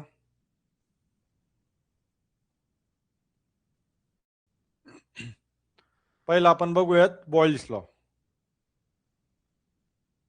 ओके. पहिला जो लॉ आहे, वन बाय वन आता जाऊयात आपण. First law is Boyle's law. समजून घ्या, खूप इझी आहे. तुम्हाला स्टेटमेंट माहित असेल पण कन्सेप्ट कदाचित माहित नसेल. Boyle's law. आता बॉइल्स लॉ काय म्हणतो, पहिला लॉ जो आहे Boyle's law, pressure is inversely proportional to volume. Boyle's law काय म्हणतो, pressure is inversely proportional to volume of the gas. Pressure of the gas is inversely proportional to the volume of the gas. आता बघा, तुम्हाला मी fluid मेकॅनिक्सचे जे 3 lecture झाले त्याच्यात सुद्धा मी तुम्हाला सांगितलेलं आहे की फ्लुइड मेकॅनिक्स मध्ये फ्लुइड्स म्हणजे काय, गॅसेस आणि लिक्विड्स. तर लिक्विडचा स्टडी आपण फक्त फ्लुइड मेकॅनिक्स मध्ये करतो. गॅसेसचा जो स्टडी तो पूर्ण आपण कशामध्ये करतो, थर्मोडायनेमिक्स मध्ये. तर सगळीकडे आपण आता गॅस इज रिलेटेडच बघणार आहोत. Pressure of the gas is inversely proportional to the volume, पण त्याला एक कंडिशन आहे, काय? Temperature should remain constant and mass should remain constant. या दोन कंडिशन्स आहे. टेम्परेचर आणि मास, त्या गॅसचं जे टेम्परेचर आहे आणि मास हे कॉन्स्टंट राहिलं पाहिजे. ओके, आता याचं एक्झाम्पल काय बघा, एकदम इझी तुम्हाला सांगतो. प्रेशर काय बेसिकली, प्रेशर काय असतं मला सांगा. आपण म्हणतो की एखादा गॅस अंडर प्रेशर आहे. प्रेशर इन जनरल काय, फॉर एक्झाम्पल तुमच्याकडे घरी सिलेंडरची टाकी वगैरे, त्याच्यामध्ये लिक्विफाईड पेट्रोलियम गॅस असतो, किंवा तुम्ही एखादे बलून असेल, बलून मध्ये तुम्ही गॅस, आपण एअर फिल करतो, त्याच्यामध्ये पण गॅसच आपण म्हणतो, ऑक्सिजन, नायट्रोजन वगैरे. प्रेशर म्हणजे काय एक्झॅक्टली बघा. फॉर एक्झाम्पल आपण बघणार आहोत एक्झाम्पल, तेच मी घेतो. एखादं पिस्टन सिलेंडर आहे फॉर एक्झाम्पल, हे काय आहे?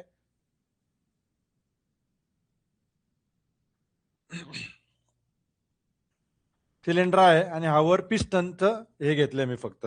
आता ह्याच्यामध्ये गॅस आहे फॉर एक्झाम्पल, काय? गॅस.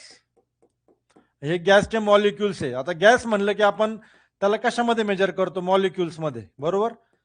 हे मॉलिक्युल्स, हे सगळे काय आहे? गॅसचे मॉलिक्युल्स. हे सगळे गॅसचे काय आहे? मॉलिक्युल्स आहेत. ओके, आता तुम्ही म्हणाल की sir, the gas is under pressure, gas is under pressure. ह्या कंटेनरमध्ये, या कंटेनरमध्ये गॅस फिल केलेला आहे, किंवा सिलेंडरमध्ये गॅस आहे, तो अंडर प्रेशर आहे. अंडर प्रेशरचं मिनिंग काय आहे? Number of collisions. काय प्रेशर म्हणजे बघा, मी डायरेक्ट प्रेशरला इज इक्वल टू काय लिहितो? Pressure is equal to number of collisions. कुणाचे कोलिजन्स? गॅस मॉलिक्युल्सनी केलेले कोलिजन्स. कशावर? त्या सिलेंडरच्या वॉलवर. सिलेंडरची वॉल कुठली बघा, त्याला वेगळ्या कलर मध्ये दाखवतो मी. ही आहे आपली सिलेंडरची वॉल. ही पूर्ण आपली काय आहे? सिलेंडरची वॉल आहे, जी त्या गॅसच्या कशामध्ये आहे? त्या गॅसच्या कॉन्टॅक्ट मध्ये, बरोबर. मग आता हे जे गॅस मॉलिक्युल्स आहेत, हे कंटिन्युअसली तुम्हाला माहिती आहे रॅन्डमली इकडे तिकडे मूव्ह करत असतात. त्यांच्याकडे स्वतःची एनर्जी असते, मॉलिक्युलर मोशन होत असतं. तर हे गॅस मॉलिक्युल्स काय कोलाइड करत असतात, कशावर? या सरफेसवर, या सिलेंडरच्या सरफेसवर. मग तुम्ही असं म्हणू शकता की जितके जास्त नंबर ऑफ कोलिजन्स, म्हणजे जितके जास्त वेळ जाऊन ते आदळतील कशावर? त्या सिलेंडरच्या वॉलवर, तितकं समजायचं की त्या कंटेनरमध्ये किंवा त्या सिलेंडरमध्ये काय आहे? तितकं जास्त काय आहे? प्रेशर आहे. तितकं जास्त काय आहे? प्रेशर आहे, बरोबर. म्हणजे नंबर लक्षात बघा, परत आयुष्यभर कधी विसरणार नाही. पुढे ह्या कन्सेप्टची आपल्याला खूप गरज पडणार आहे बऱ्याचशा सब्जेक्ट मध्ये, लक्षात घ्या. ओके, प्रेशर म्हणजे थोडक्यात काय? Number of collisions made by the gas molecules on the wall of the cylinder. The number of collisions made by the gas molecules on the wall of the cylinder is nothing but pressure. More the number of collisions, जितके जास्त collisions तितका आपण काय म्हणणार? तो gas तितका जास्त काय? अंडर प्रेशर आहे त्या सिलेंडर मध्ये. आता इनिशियली प्रेशर किती होतं? P1 होतं. व्हॉल्यूम किती आहे? हे पूर्ण व्हॉल्यूम किती आहे? इथून तर इथपर्यंत V1 आहे व्हॉल्यूम. ओके, असा राऊंड सिलेंडर आहे. Initial pressure P1, volume V1. आता तुम्ही सांगाल मला, जर मी व्हॉल्यूम कमी केलं, म्हणजे या पिस्टनला जर मी वरून दाबलं, तर काय होईल सांगा? व्हॉल्यूम जर मी कमी केलं आणि इथं जो मास होता गॅसचा, दॅट इज एम. पण तुम्हाला मास काय ठेवायचं बघा, मास कमी करायचं नाही, मास काय ठेवायचं आहे? कॉन्स्टंट. आता मी जर वरून पिस्टनवर जर प्रेशर अप्लाय केलं, आता इतकंच व्हॉल्यूम, मी व्हॉल्यूम कमी केलं बघा. आता जे प्रेशर आहे P2 आणि व्हॉल्यूम किती आहे? V2. मास तेवढंच ठेवलं मी गॅसचा, आणि मी काय केलं? व्हॉल्यूम कमी केलं. म्हणजे काय केलं? पिस्टनला मी खाली दाबलं, व्हॉल्यूम कमी झालं. तर नंबर ऑफ कोलिजन्स काय होतील? नंबर ऑफ कोलिजन्स कमी होतील की वाढतील?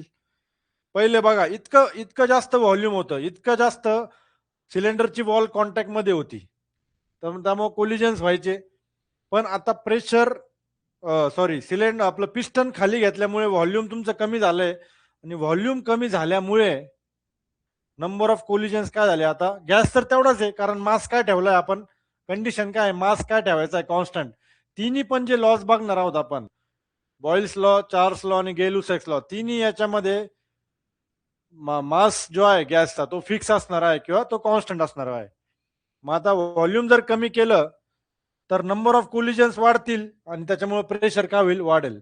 म्हणजे बघा, तोच तुमचा बॉइल्स लॉ आहे. Pressure is inversely proportional to काय, व्हॉल्यूम.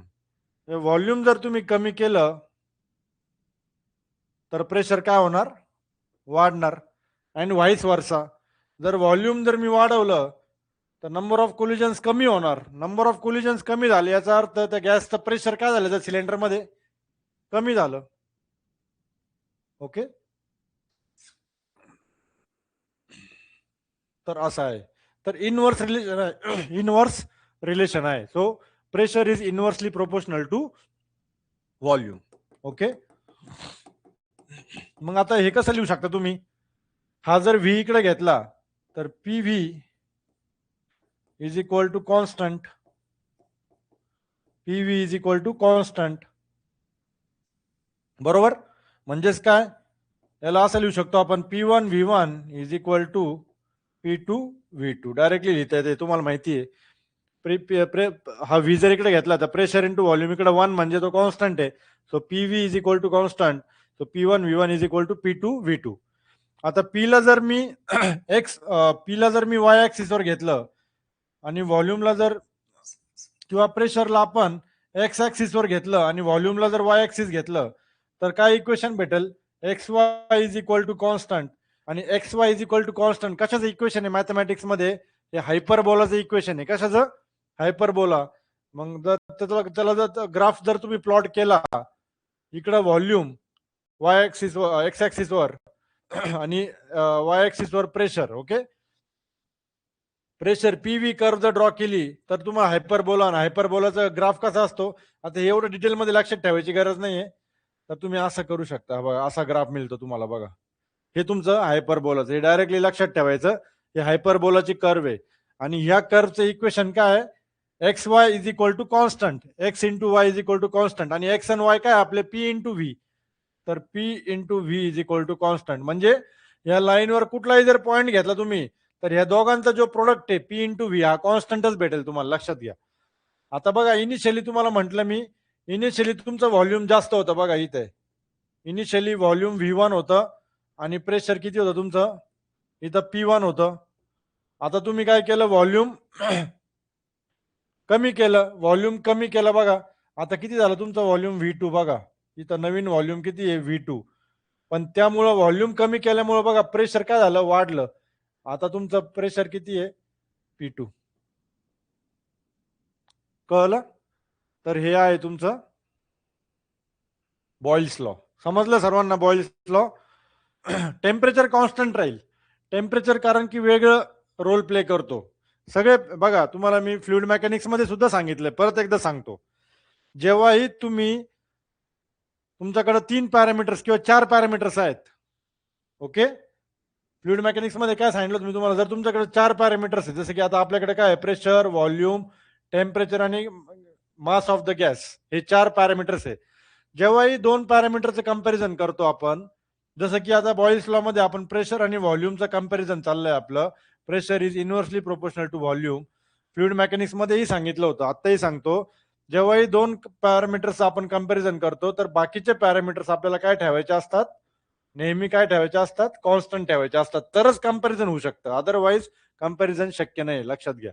ओके, तर सेम इथं आपण केलंय आपण, की प्रेशर आणि व्हॉल्यूमचं कंपॅरिझन करताना आपण काय केलं, टेम्परेचर कॉन्स्टंट ठेवलं आणि मास ऑफ द गॅस काय ठेवला, कॉन्स्टंट. तरच तुम्ही कंपॅरिझन करू शकले, किंवा तरच तुम्ही प्रेशर आणि व्हॉल्यूम मध्ये एक रिलेशन, एक फिक्स रिलेशन तुम्ही काय करू शकले, डिराईव्ह करू शकले. ओके, तर हा तुमचा बॉइल्स लॉ लक्षात घ्या.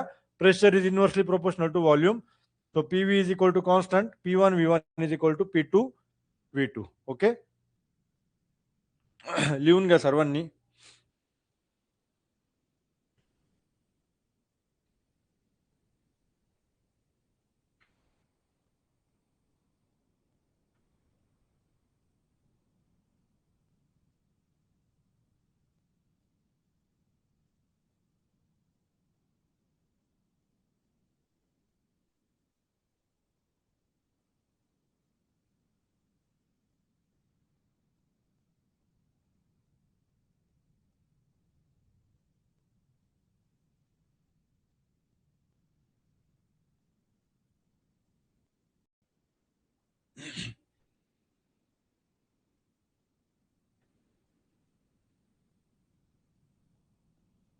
आयसोथर्मल हेच आहे ना, मग ते पुढे बघणार आहोत आपण टाइप्स ऑफ थर्मोडायनामिक प्रोसेस मध्ये. ओके. यालाच आयसोथर्मल म्हणतो आपण, पण मी आता सांगत नाही तुम्हाला, ते नंतर होईल. ओके. आता दुसरा लॉ बघूयात आपण. Second law is Charles law.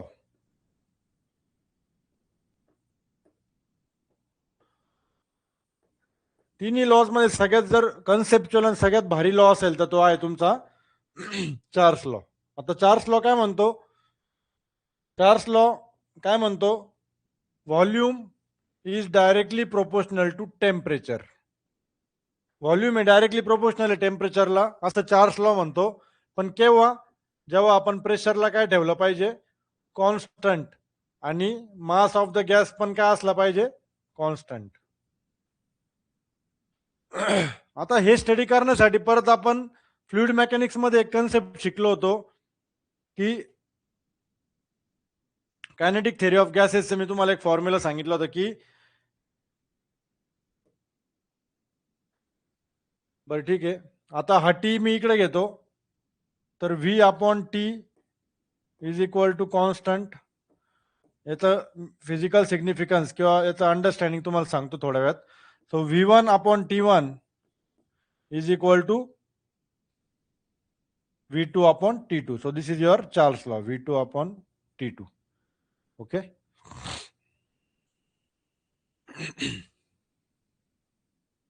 आणि याचा जर ग्राफ तुम्ही ड्रॉ बघा, ग्राफ पण ड्रॉ करूयात आपण, जसं बॉइल्स लॉचा होता तसा चार्ल्स लॉचा ग्राफ. इथं मी वाय ऍक्सिस वर व्ही आणि इकडे टी घेतो. इथं बघा कसं इक्वेशन भेटतंय, V upon T is equal to constant भेटते, बरोबर. V upon T is equal to constant. आता हा टी जर मी इकडे घेऊन गेलो तर V is equal to constant into T. Okay. आता व्ही कुठल्या ऍक्सिस वर घेतलाय आपण? वाय ऍक्सिस वर, तर मी याला वाय म्हणतो, इज इक्वल टू कॉन्स्टंट म्हणजे सी इंटू टी ला मी घेतलंय एक्स ऍक्सिस वर, तर Y is equal to C X म्हणजे किंवा Y is equal to M X. कशाचं इक्वेशन आहे? स्ट्रेट लाईनचे equation which is passing through the origin. Fluid mechanics मध्ये बघितले ना आपण, रिओलॉजी ऑफ द फ्लुइड्स मध्ये, बरोबर. वाय इज इक्वल टू एम एक्स म्हणजे अशी straight line passing through the origin.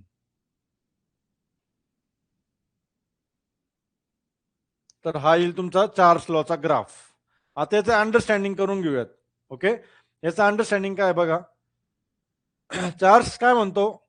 Volume is directly proportional to temperature but pressure should be kept constant and mass of the gas will also remain constant. ते तर तुम्हाला माहिती आहे. आता दोन पॅरामीटरचे कंपॅरिझन करतोय तर इतर सगळे आपल्याला काय ठेवावं लागेल? कॉन्स्टंट ठेवावं लागेल, बरोबर. आता बघा या केसमध्ये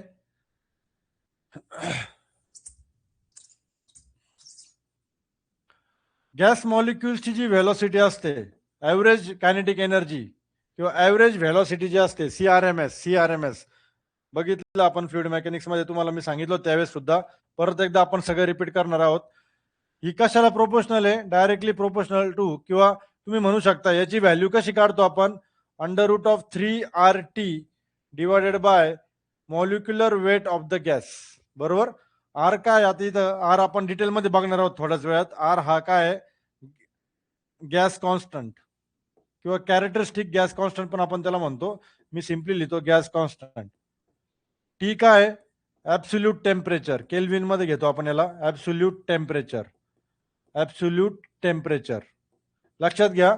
जेव्हा पण हा फॉर्म्युला तुम्हाला यूज करायची गरज पडेल किंवा न्यूमरिकल जर चुकून विचारलं तर टेम्परेचर हा नेहमी कशात घ्यायचा? Absolute temperature. कशामध्ये? डिग्री केल्विन मध्ये. लक्षात घ्या, केल्विन मध्ये. म्हणजे डिग्री सेल्सिअस मध्ये दिला असेल तर काय करणार तुम्ही? +273 करणार, बरोबर. टी. आणि एम म्हणजे काय? मॉलिक्युलर वेट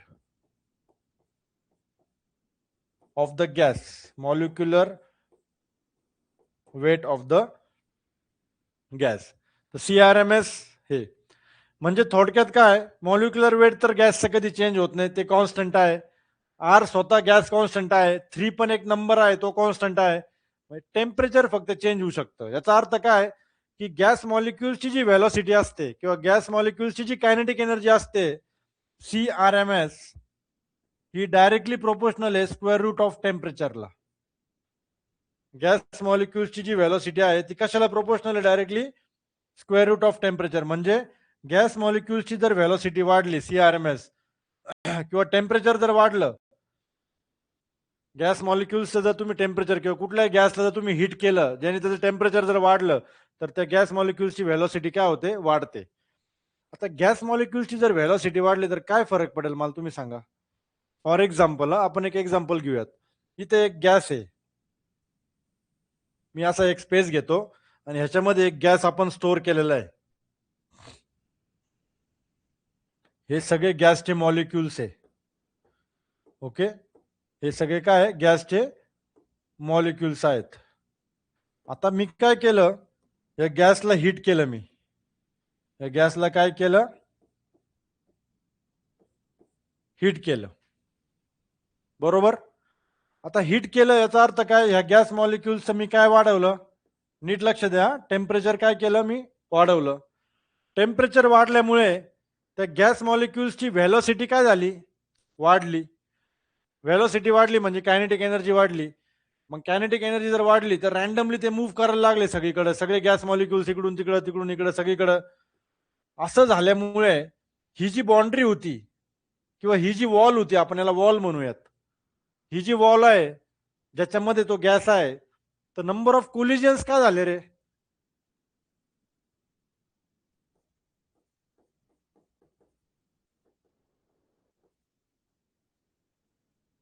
कायनेटिक एनर्जी त्यांना भेटल्यामुळे नंबर ऑफ कोलिजन्स काय झाले? वाढले की कमी झाले? नंबर ऑफ कोलिजन्स काय झाले? वाढले. कारण की आता त्यांच्याकडे टेम्परेचर वाढवलं आपण त्यांचं, तर त्यांची व्हेलॉसिटी वाढली. म्हणजे ते रॅन्डमली मूव्ह करायला लागले. मग ते त्यांचे नंबर ऑफ कोलिजन्स काय झाले? वाढले. नंबर ऑफ कोलिजन्स वाढले याचा अर्थ कुठली प्रॉपर्टी वाढली? प्रेशर काय झालं? वाढलं. प्रेशर काय झालं? वाढलं. बरोबर. हे तुम्ही आता रिलेट करू शकता की नंबर ऑफ कोलिजन्स वाढले म्हणजे ऑब्व्हियसली गॅसचं प्रेशर काय झालं? वाढलं. पण प्रेशर आपल्याला वाढायला नकोय. प्रेशर आपल्याला काय ठेवायचंय? प्रेशर काय ठेवायचंय तुम्हाला? चार्ल्स लॉ नुसार प्रेशर तुम्हाला कॉन्स्टंट ठेवायचंय ना. प्रेशर इथं वाढलंय, मग आता काय केलं पाहिजे? तुम्ही सांगा. तुम्हाला प्रेशर तर इथं वाढलंय. प्रेशर तुम्हाला कॉन्स्टंट ठेवायचंय. प्रेशर जर तुम्हाला कॉन्स्टंट ठेवायचं असेल, म्हणजे तुम्हाला नंबर ऑफ कोलिजन्स हे कॉन्स्टंट ठेवावे लागतील. आणि जर नंबर ऑफ कोलिजन्स तुम्हाला कॉन्स्टंट ठेवायचे असतील, तर तुम्हाला त्या गॅसला एक ऑपॉर्च्युनिटी द्यावं लागेल की तो काय होईल? एक्सपांड होईल. एक्सपांड होईल म्हणजे काय? त्याचं व्हॉल्यूम काय होईल? वाढेल. जर व्हॉल्यूम जर वाढलं तरच नंबर ऑफ कोलिजन्स काय राहतील? कॉन्स्टंट. आणि तरीच प्रेशर काय राहील? कॉन्स्टंट. म्हणजे बघा, टेम्परेचर वाढलंय पण तुम्हाला प्रेशर कॉन्स्टंट ठेवायचं आहे, म्हणून तुम्हाला व्हॉल्यूम काय करावं लागेल? तुम्हाला नाही, तो ऑटोमॅटिक तो गॅस काय होईल? एक्सपांड होईल. जेणेकरून नंबर ऑफ कोलिजन्स कॉन्स्टंट राहतील म्हणजे प्रेशर कॉन्स्टंट राहील. पण व्हॉल्यूम काय झालं या प्रोसेसमध्ये तुम्हाला वाढावं लागलं. म्हणजे व्हॉल्यूम वाढणं म्हणजे काय? एक्सपान्शन. व्हॉल्यूम कमी होणं म्हणजे काय? कॉम्प्रेशन. लक्षात घ्या, व्हॉल्यूम वाढणं म्हणजे एक्सपान्शन, व्हॉल्यूम कमी होणं म्हणजे कॉम्प्रेशन. आता ह्या केसमध्ये तुम्ही टेम्परेचर वाढवलं. टेम्परेचर वाढल्यामुळं गॅसची व्हेलॉसिटी, गॅस मॉलिक्युल्सची व्हेलॉसिटी वाढली. नंबर ऑफ कोलिजन्स वाढले. नंबर ऑफ कोलिजन्स वाढल्यामुळे प्रेशर वाढत होतं. परंतु चार्ल्स लॉ काय म्हणतो की प्रेशर काय ठेवायचं? आपल्याला कॉन्स्टंट ठेवायचं. आणि जर प्रेशर कॉन्स्टंट ठेवायचं असेल तर नंबर ऑफ कोलिजन्स तुम्हाला कॉन्स्टंट ठेवावे लागतील. त्यासाठी कंपल्सरी गॅसला काय व्हावं लागेल? कंपल्सरी गॅसला एक्सपांड व्हावं लागेल. आणि एक्सपांड होणं म्हणजेच काय? त्या गॅसचं व्हॉल्यूम काय होणार? वाढणार. तर तोच तर लॉ आहे. Volume of the gas is directly proportional to temperature. Temperature वाढलं की व्हॉल्यूम वाढणार.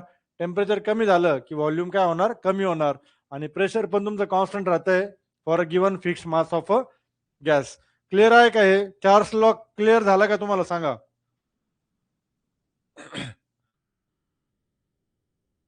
चार्ल्स लॉ क्लिअर झाला का? सांगा लवकर.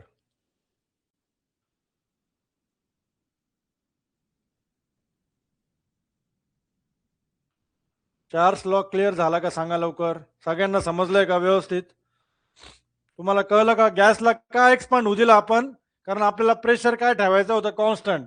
कारण जर बघा, ही जर वॉल, आता अजून सिंपल लँग्वेज मध्ये दुसऱ्या पद्धतीने सांगतो, ही वॉल जर रिजिड असते, रिजिड रिजिड म्हणजे एक्सपांड व्हायला काही स्कोपच नाही.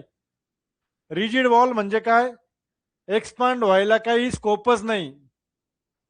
म्हणजे व्हॉल्यूम काय होऊन जाईल तुमचं, डायरेक्टली कॉन्स्टंट होऊन जाईल ना. जर समजा मी असं बघा, असा रिजिड एक कंटेनर घेतला, रिजिड, हे वॉल काय रिजिड वॉल आहे. रिजिड म्हणजे जी एक्सपान्शन होण्यासाठी काही स्कोपच नाही. आणि ह्याच्या या रिजिड कंटेनरमध्ये, या रिजिड कंटेनरमध्ये गॅसचे मॉलिक्युल्स आहेत. आणि मग मी जर अशा केसमध्ये टेम्परेचर जर वाढवलं, ऑब्व्हियसली व्हॉल्यूम तर कॉन्स्टंट होऊन गेलाय, कारण तुम्ही काय घेतलंय, रिजिड कंटेनर घेतलाय, तर व्हॉल्यूम काय झालं, कॉन्स्टंट. मग टेम्परेचर जर वाढलं अशा केसमध्ये, तर यांची व्हेलॉसिटी वाढेल, नंबर ऑफ कोलिजन्स वाढतील आणि प्रेशर वाढेल. तो आपला तिसरा लॉ आहे, that is Gay-Lussac's law. Gay-Lussac's law काय म्हणतो? Pressure is directly proportional to temperature at a constant volume and for a fixed mass of a gas, म्हणजे मास कॉन्स्टंट. तो आपला आता व्हॉल्यूम कॉन्स्टंट आहे बघा या केसमध्ये, पण व्हॉल्यूम कॉन्स्टंट केव्हा ठेवू शकता तुम्ही? जेव्हा या चारही वॉल्स काय रिजिड आहेत. रिजिड म्हणजे इथं गॅस एक्सपांड होऊच शकत नाही, त्याच्या बियॉन्ड जाऊ शकत नाही. गॅस एक्सपांड केव्हा होईल? जेव्हा ह्या वॉल्स काय असतील, फ्लेक्झिबल. फुगा बघितला ना, फुगा, बलून, बलून मध्ये जेव्हा तुम्ही हवा भरता बघा, चार्ल्स लॉ म्हणलं की तुम्हाला फुगा आठवला पाहिजे, लक्षात घ्या. काय आठवलं पाहिजे? बलून. हा फुगा काढूयात आपण, बघा, बलून. बलून मध्ये सगळीकडे आपण एअर भरली आहे. आता बलूनला हिट करा, जास्त पण हिट करू नका, फुटून जाईल तो. ओके, थोडस आपण जर हिट केलं त्याला, तुम्ही बघितलं असेल समर डेज मध्ये किंवा उन्हाळ्याच्या दिवसामध्ये जर एखादा फुगा असेल, तर त्याची जी वॉल आहे, उन्हाळ्यामध्ये बघा फुगा फुटण्याचं प्रमाण का बरं असतं, का बरं जास्त असतं? कारण की टेम्परेचर वाढतं. टेम्परेचर वाढल्यामुळे आतले जे एअरचे जे मॉलिक्युल्स आहेत, एअरचे जे मॉलिक्युल्स आहेत, टेम्परेचर वाढल्यामुळे त्या मॉलिक्युल्सला कायनेटिक एनर्जी भेटते, त्यांचं मोशन वाढतं, आतमध्ये रॅन्डमली इकडे तिकडे मूव्ह करतात. म्हणजे बलूनची जी वॉल आहे त्याच्यावर नंबर ऑफ कोलिजन्स वाढतात. ते वाढल्यामुळं प्रेशर तर कॉन्स्टंट ठेवायचं असतं, म्हणून ते काय करतात, बलूनची जी वॉल आहे त्याला एक्सपांड एक्सपांड होतात, एका पॉईंट पर्यंत एक्सपांड होईल, त्याच्यानंतर ती वॉल नाही सस्टेन करू शकत, मग तो फुगा काय होऊन जातो, फुटून जातो. ओके. तो चार्ल्स लॉ काय आहे? चार्ल्स लॉ केव्हा ऍप्लिकेबल आहे? चार्ल्स लॉ अशाच ठिकाणी ऍप्लिकेबल आहे जिथं गॅसला स्कोप असेल, कशासाठी? एक्सपांड होण्यासाठी. कारण तुम्हाला प्रेशर काय ठेवायचं आहे, कॉन्स्टंट. आणि प्रेशर तेव्हाच कॉन्स्टंट, म्हणजे तुम्ही जर म्हणताय की सर मी टेम्परेचर पण वाढवतो आणि मग मला प्रेशर पण कॉन्स्टंट ठेवायचं आहे, ओके, आणि व्हॉल्यूम पण चेंज नाही झालं पाहिजे, तर असं नाही होऊ शकत. हे कॉन्ट्राडिक्टरी पूर्णपणे थर्मोडायनेमिक्स मध्ये. तुम्ही जर टेम्परेचर वाढवलं आणि जर तुम्हाला प्रेशर कॉन्स्टंट ठेवायचं आहे, तर तुमचा व्हॉल्यूम 100% काय होणार, वाढणार. गॅस एक्सपांड झाला तरच ते नंबर ऑफ कोलिजन्स कॉन्स्टंट राहतील, तरच प्रेशर कॉन्स्टंट राहील. So this is your Charles law, लक्षात ठेवा. चार्ल्स लॉ समजलं? तर रिजिड इथं व्हॅलिड नाही. चार्ल्स लॉ साठी रिजिड कंटेनरची कन्सेप्ट अजिबात व्हॅलिड नाहीये. फ्लेक्झिबल बाउंड्री असेल, बाउंड्री काय पाहिजे, फ्लेक्झिबल, किंवा जे वॉल असेल ती काय पाहिजे, फ्लेक्झिबल. ओके. किंवा आता फॉर एक्झाम्पल, नाही तर मग तुम्ही हे जर घेतलं काय, इवन आता बघूयात आपण ऑटो सायकल मध्ये सुद्धा, किंवा डिझेल सायकल जिथं आहे, जिथं कॉन्स्टंट प्रेशर हीट ऍडिशन आहे, जसं की डिझेल सायकल मध्ये आपण हीट जी ऍड करतो ती कॉन्स्टंट प्रेशरला ऍड करतो. पण मग त्या केसमध्ये सुद्धा एक्सपान्शन होतं, लक्षात घ्या, एक्सपान्शन होतं. पिस्टन वर मूव्ह होतो, लक्षात घ्या. पिस्टन काय होतो, वर एकदा मूव्ह झाला पिस्टन, याचा अर्थ काय, व्हॉल्यूम वाढतोय. आणि व्हॉल्यूम वाढायलाच पाहिजे जर तुम्हाला प्रेशर काय ठेवायचं आहे, कॉन्स्टंट. ते आपण अजून भरपूर एक्झाम्पल्स आहे, सगळं कोरिलेट करायला तुम्ही कन्सेप्ट क्लिअर होणं गरजेचं आहे. आता पुढचा जो लॉ आहे, पुढचा जो लॉ आहे दॅट इज युअर गेलुसॅक्स लॉ. तिसरा जो आयडल गॅसचा जो लॉ होता आपला, थर्ड,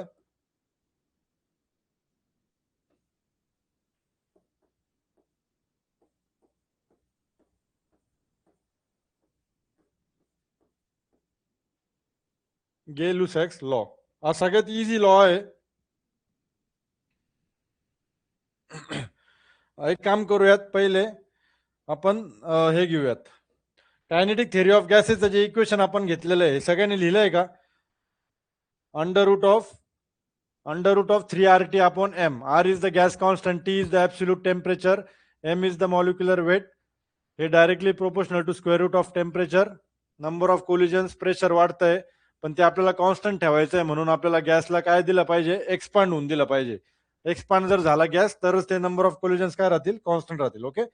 आता kinetic assumptions of kinetic theory of gases, कधी कधी एक्झाम मध्ये त्याचे ऍझम्पन्स विचारतात. ओके.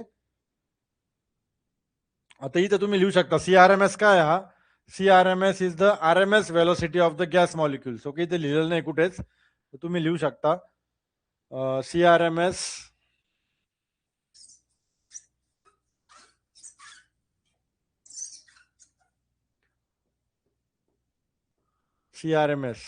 RMS रूट मीन स्क्वेअर म्हणतात त्याला basically. RMS velocity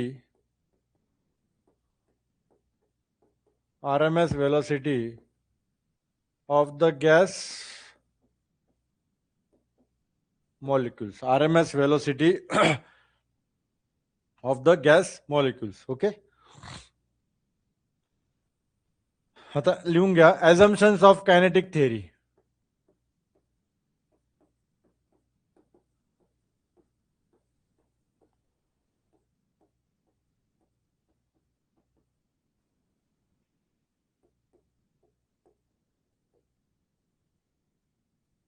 assumptions of kinetic theory.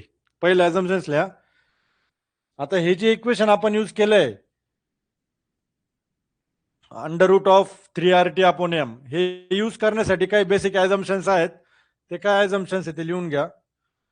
assumptions of kinetic theory. पहिले assumption लिहा, gas molecules are in constant random motion.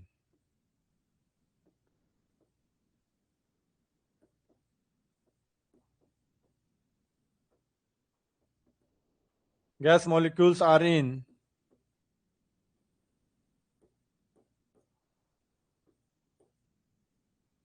constant random motion. दुसरं ऍझम्पशन म्हणजे याचं मिनिंग आता अंडरस्टूड आहे की continuously gas molecules random motion मध्ये आहेत. दुसरं ऍझम्पशन, गॅस मॉलिक्युल्स किंवा त्याला पार्टिकल्स म्हणलं याच्यामध्ये, particles are point masses with no volume. याचं मिनिंग काय? की जे पण गॅस मॉलिक्युल्स आहेत ते पॉइंट मासेस आहेत. म्हणजे मी जे दाखवलं होतं बघा, टिपके टिपके असे डॉट्स दाखवले होते, मुद्दामून दाखवले होते डॉट्स. गॅस मॉलिक्युल्सचा डॉट्स का दाखवले? कारण यांना कुठलाही व्हॉल्यूम नाहीये. लक्षात घ्या, हे कायनेटिक थेरीचं ऍझम्पशन आहे. यांना कुठलाही व्हॉल्यूम नाही, ते पॉइंट काय? मासेस आहेत, छोटे छोटे मॉलिक्युल्स आहेत, point masses with no volume. Third assumption जे आहे, there is no attraction or repulsion between molecules. There is no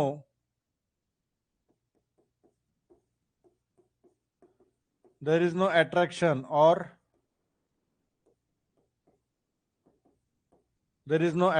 or repulsion between molecules. म्हणजे जे काय मॉलिक्युल्स आहेत गॅसचे ते एकमेकाला अट्रॅक्ट पण करत नाही किंवा एकमेकाला रिपेल पण करत नाही. ओके, अंडरस्टूड आहे, इझी आहेत खूप ऍझम्पशन्स. चौथं ऍझम्पशन आहे, the collisions between the gas molecules and the walls of the container. जे काही कोलिजन्स होत आहे, the collisions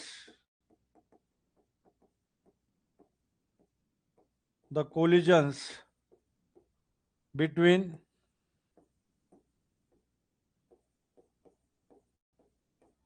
gas molecules and walls of container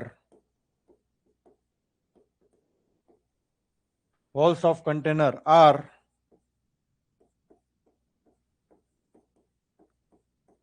perfectly elastic. Okay.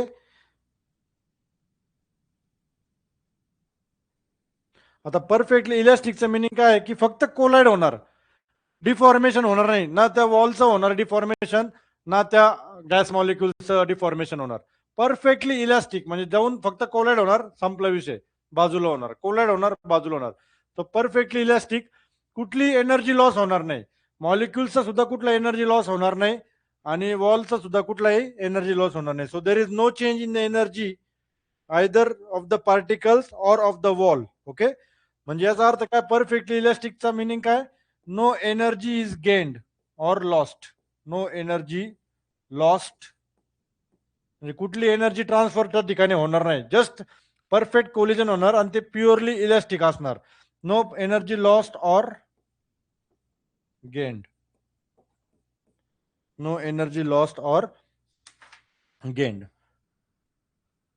त्यानंतर पाचवं ॲझम्पशन जे आपण ऑलरेडी प्रूफ केले त्या फॉर्म्युल्यानी, जी काय ॲव्हरेज कायनेटिक एनर्जी आहे, average kinetic energy of gas molecules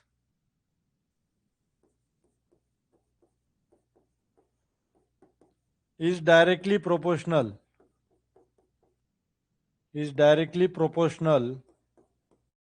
कशाला, is directly proportional to its temperature,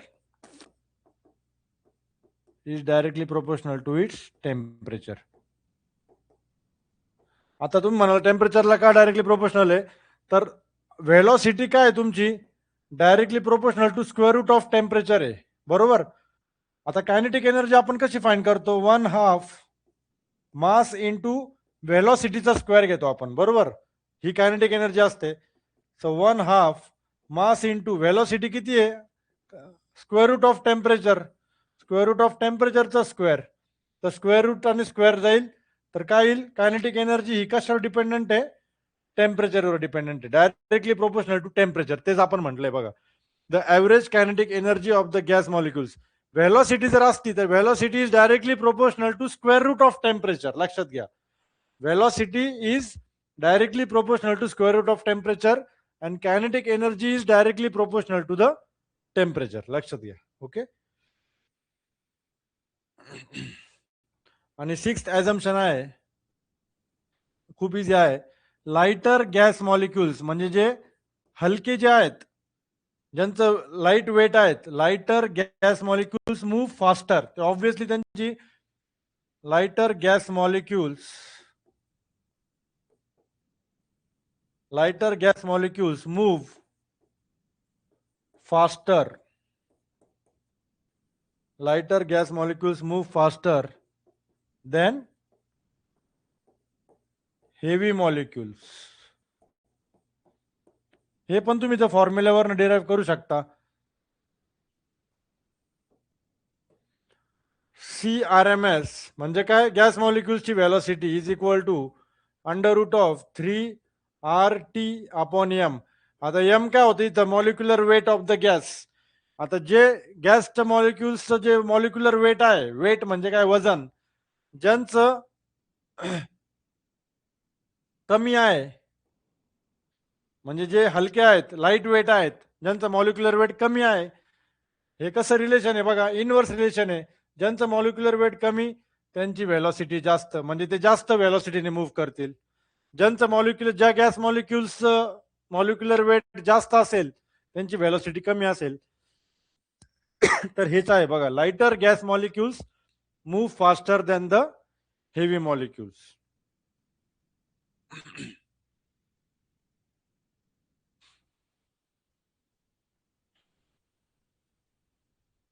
ठीक आहे, झालंय का लिहून सगळ्यांचं assumptions of kinetic theory.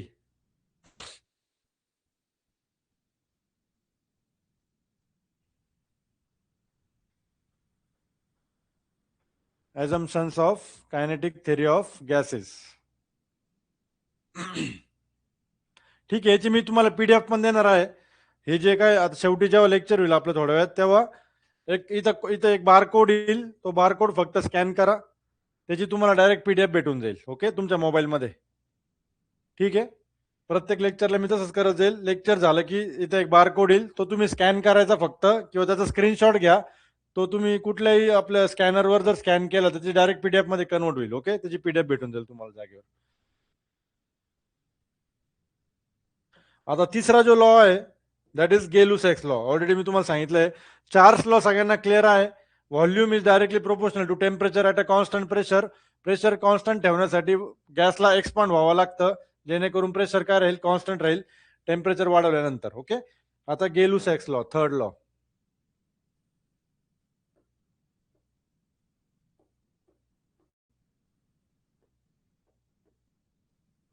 Now, according to Gay-Lussac's law, pressure is directly proportional to temperature. केव्हा? Volume is constant and mass is constant. बरोबर. हे तर खूप इझी आहे, तुम्हाला ऑलरेडी सांगितलंय मी. आपण डायग्राम पण मागाशी ड्रॉ केली होती की एखादा रिजिड वॉल कंटेनर आहे, रिजिड वॉल कंटेनर आहे आणि याच्यामध्ये गॅस मॉलिक्युल्स आहेत. आणि जर तुम्ही टेम्परेचर जर वाढवलं तर त्यांची गॅस मॉलिक्युल्सची व्हेलॉसिटी वाढेल. बघा, मी जर गॅसला हीट केलं तर टेम्परेचर काय होईल, वाढेल. टेम्परेचर वाढल्यामुळे त्यांची जी गॅस मॉलिक्युल्सची जी व्हेलॉसिटी CRMS वाढेल. गॅस मॉलिक्युल्सची व्हेलॉसिटी जर वाढली तर नंबर ऑफ कोलिजन्स वाढतील. आता ह्या केसमध्ये व्हॉल्यूम कॉन्स्टंट आहे, गॅसला एक्सपांड होण्यासाठी काही स्कोप नाहीये. व्हॉल्यूम का कॉन्स्टंट आहे? कारण रिजिड वॉल कंटेनर आहे. काय आहे? रिजिड वॉल कंटेनर आहे, त्यामुळे व्हॉल्यूम काय आहे, कॉन्स्टंट आहे. Volume is constant.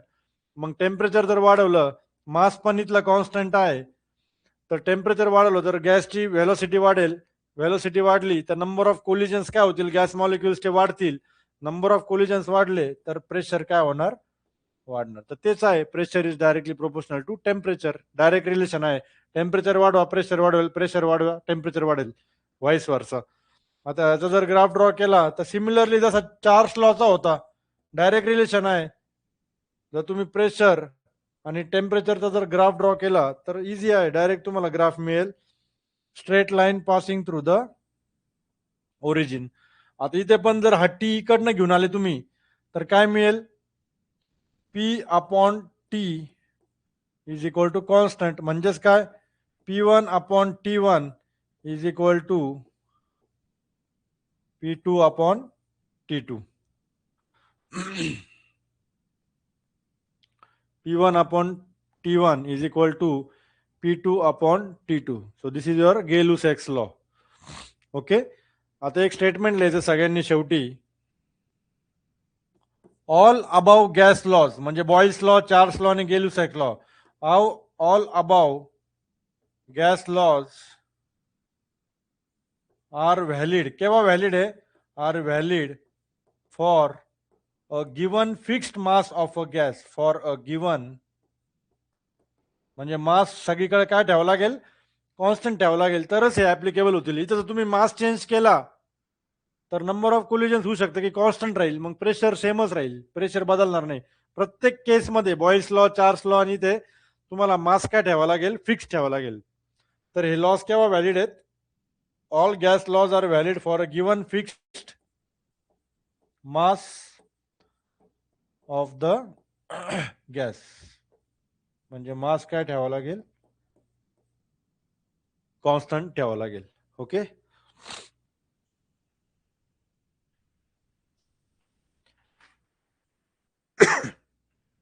क्लिअर?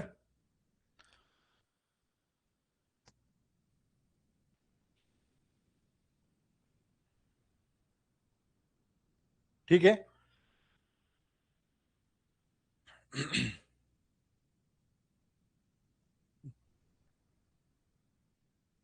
बघा, first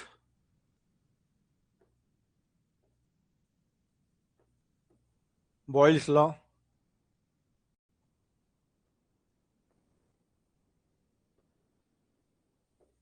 Charles law,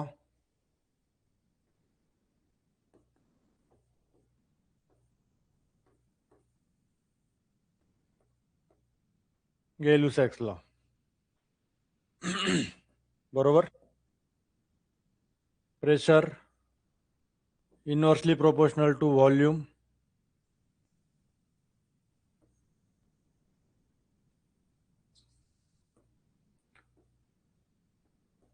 temperature constant, mass constant. Charles law मध्ये volume directly proportional to temperature, pressure constant, mass constant. Pressure directly proportional to temperature, volume constant, mass constant.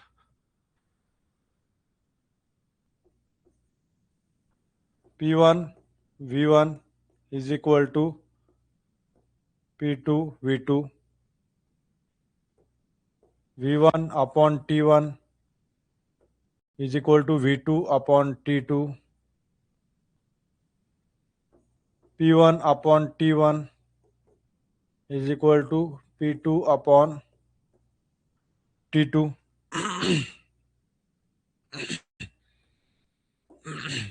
एकदा concept समजली, short notes मध्ये एवढंच include करायचं, ते पण एकदम half page पेक्षाही कमी स्पेस मध्ये, एकदम छोट्या छोट्या अक्षरात तिन्ही एकत्र लिहून घ्यायचं. ओके, याला म्हणतात शॉर्ट नोट्स. आणि छोट्या याच्यामध्ये graph.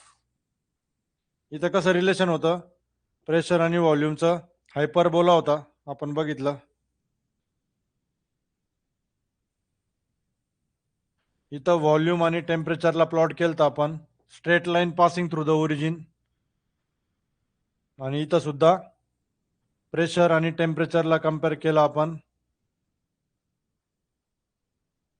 Straight line passing through the origin. Okay. आणि ह्याच्या व्यतिरिक्त आता रिव्हिजन मध्ये आपण काय बघितलं की गॅस मॉलिक्युल्सची जी व्हेलॉसिटी आहे that is under root of 3RT divided by m is the molecular weight of the gas, r is the gas constant, T is the absolute temperature in Kelvin. Okay, and this is the average velocity or the root mean square, RMS velocity of the gas molecules. ठीक आहे. तर हे तुमचे 3 lodge.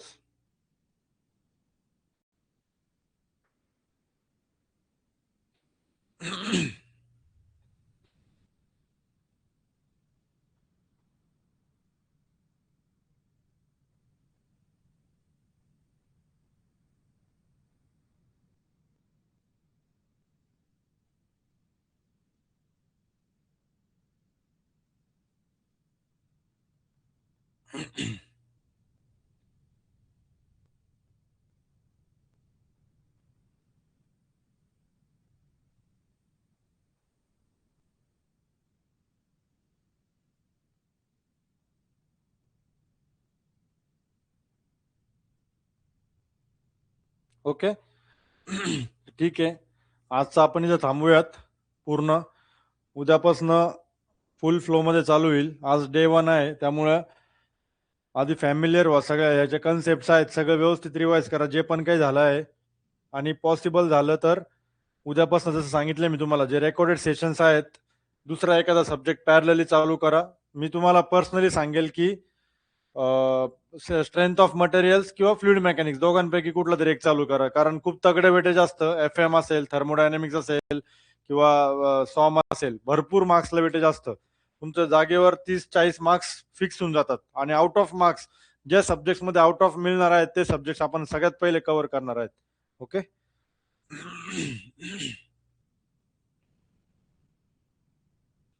More than sufficient आहे, more than sufficient आहे. Okay, तुम्हाला आता मी code देतो.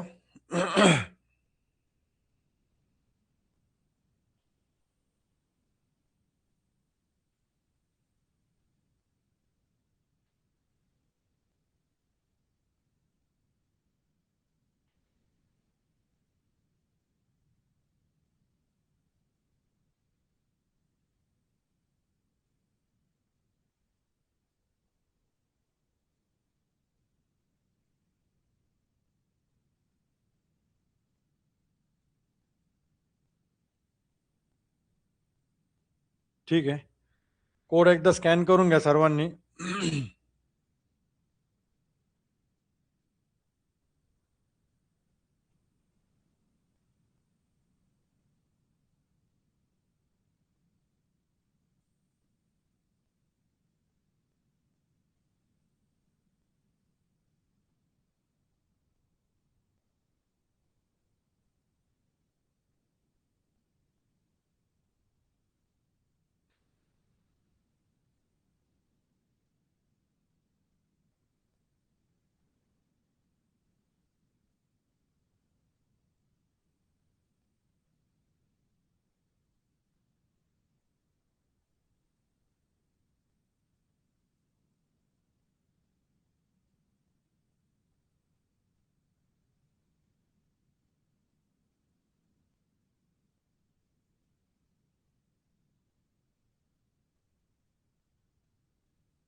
ठीक आहे.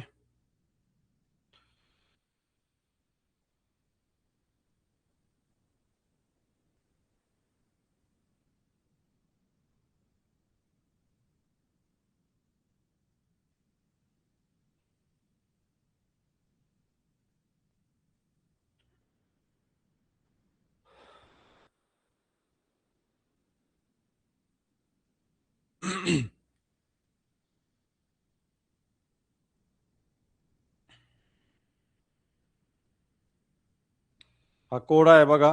या कोड घ्या, सगळ्यांनी फोटो घ्या, नाही तर स्क्रीनशॉट कदाचित येणार नाही.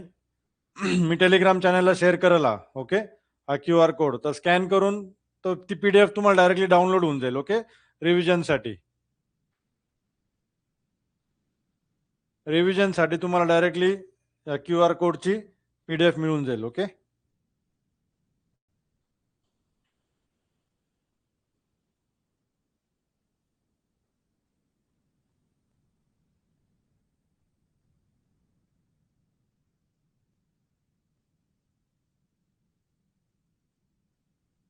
किंवा डायरेक्टली टेलिग्रामला मी टाकून दिले पूर्ण.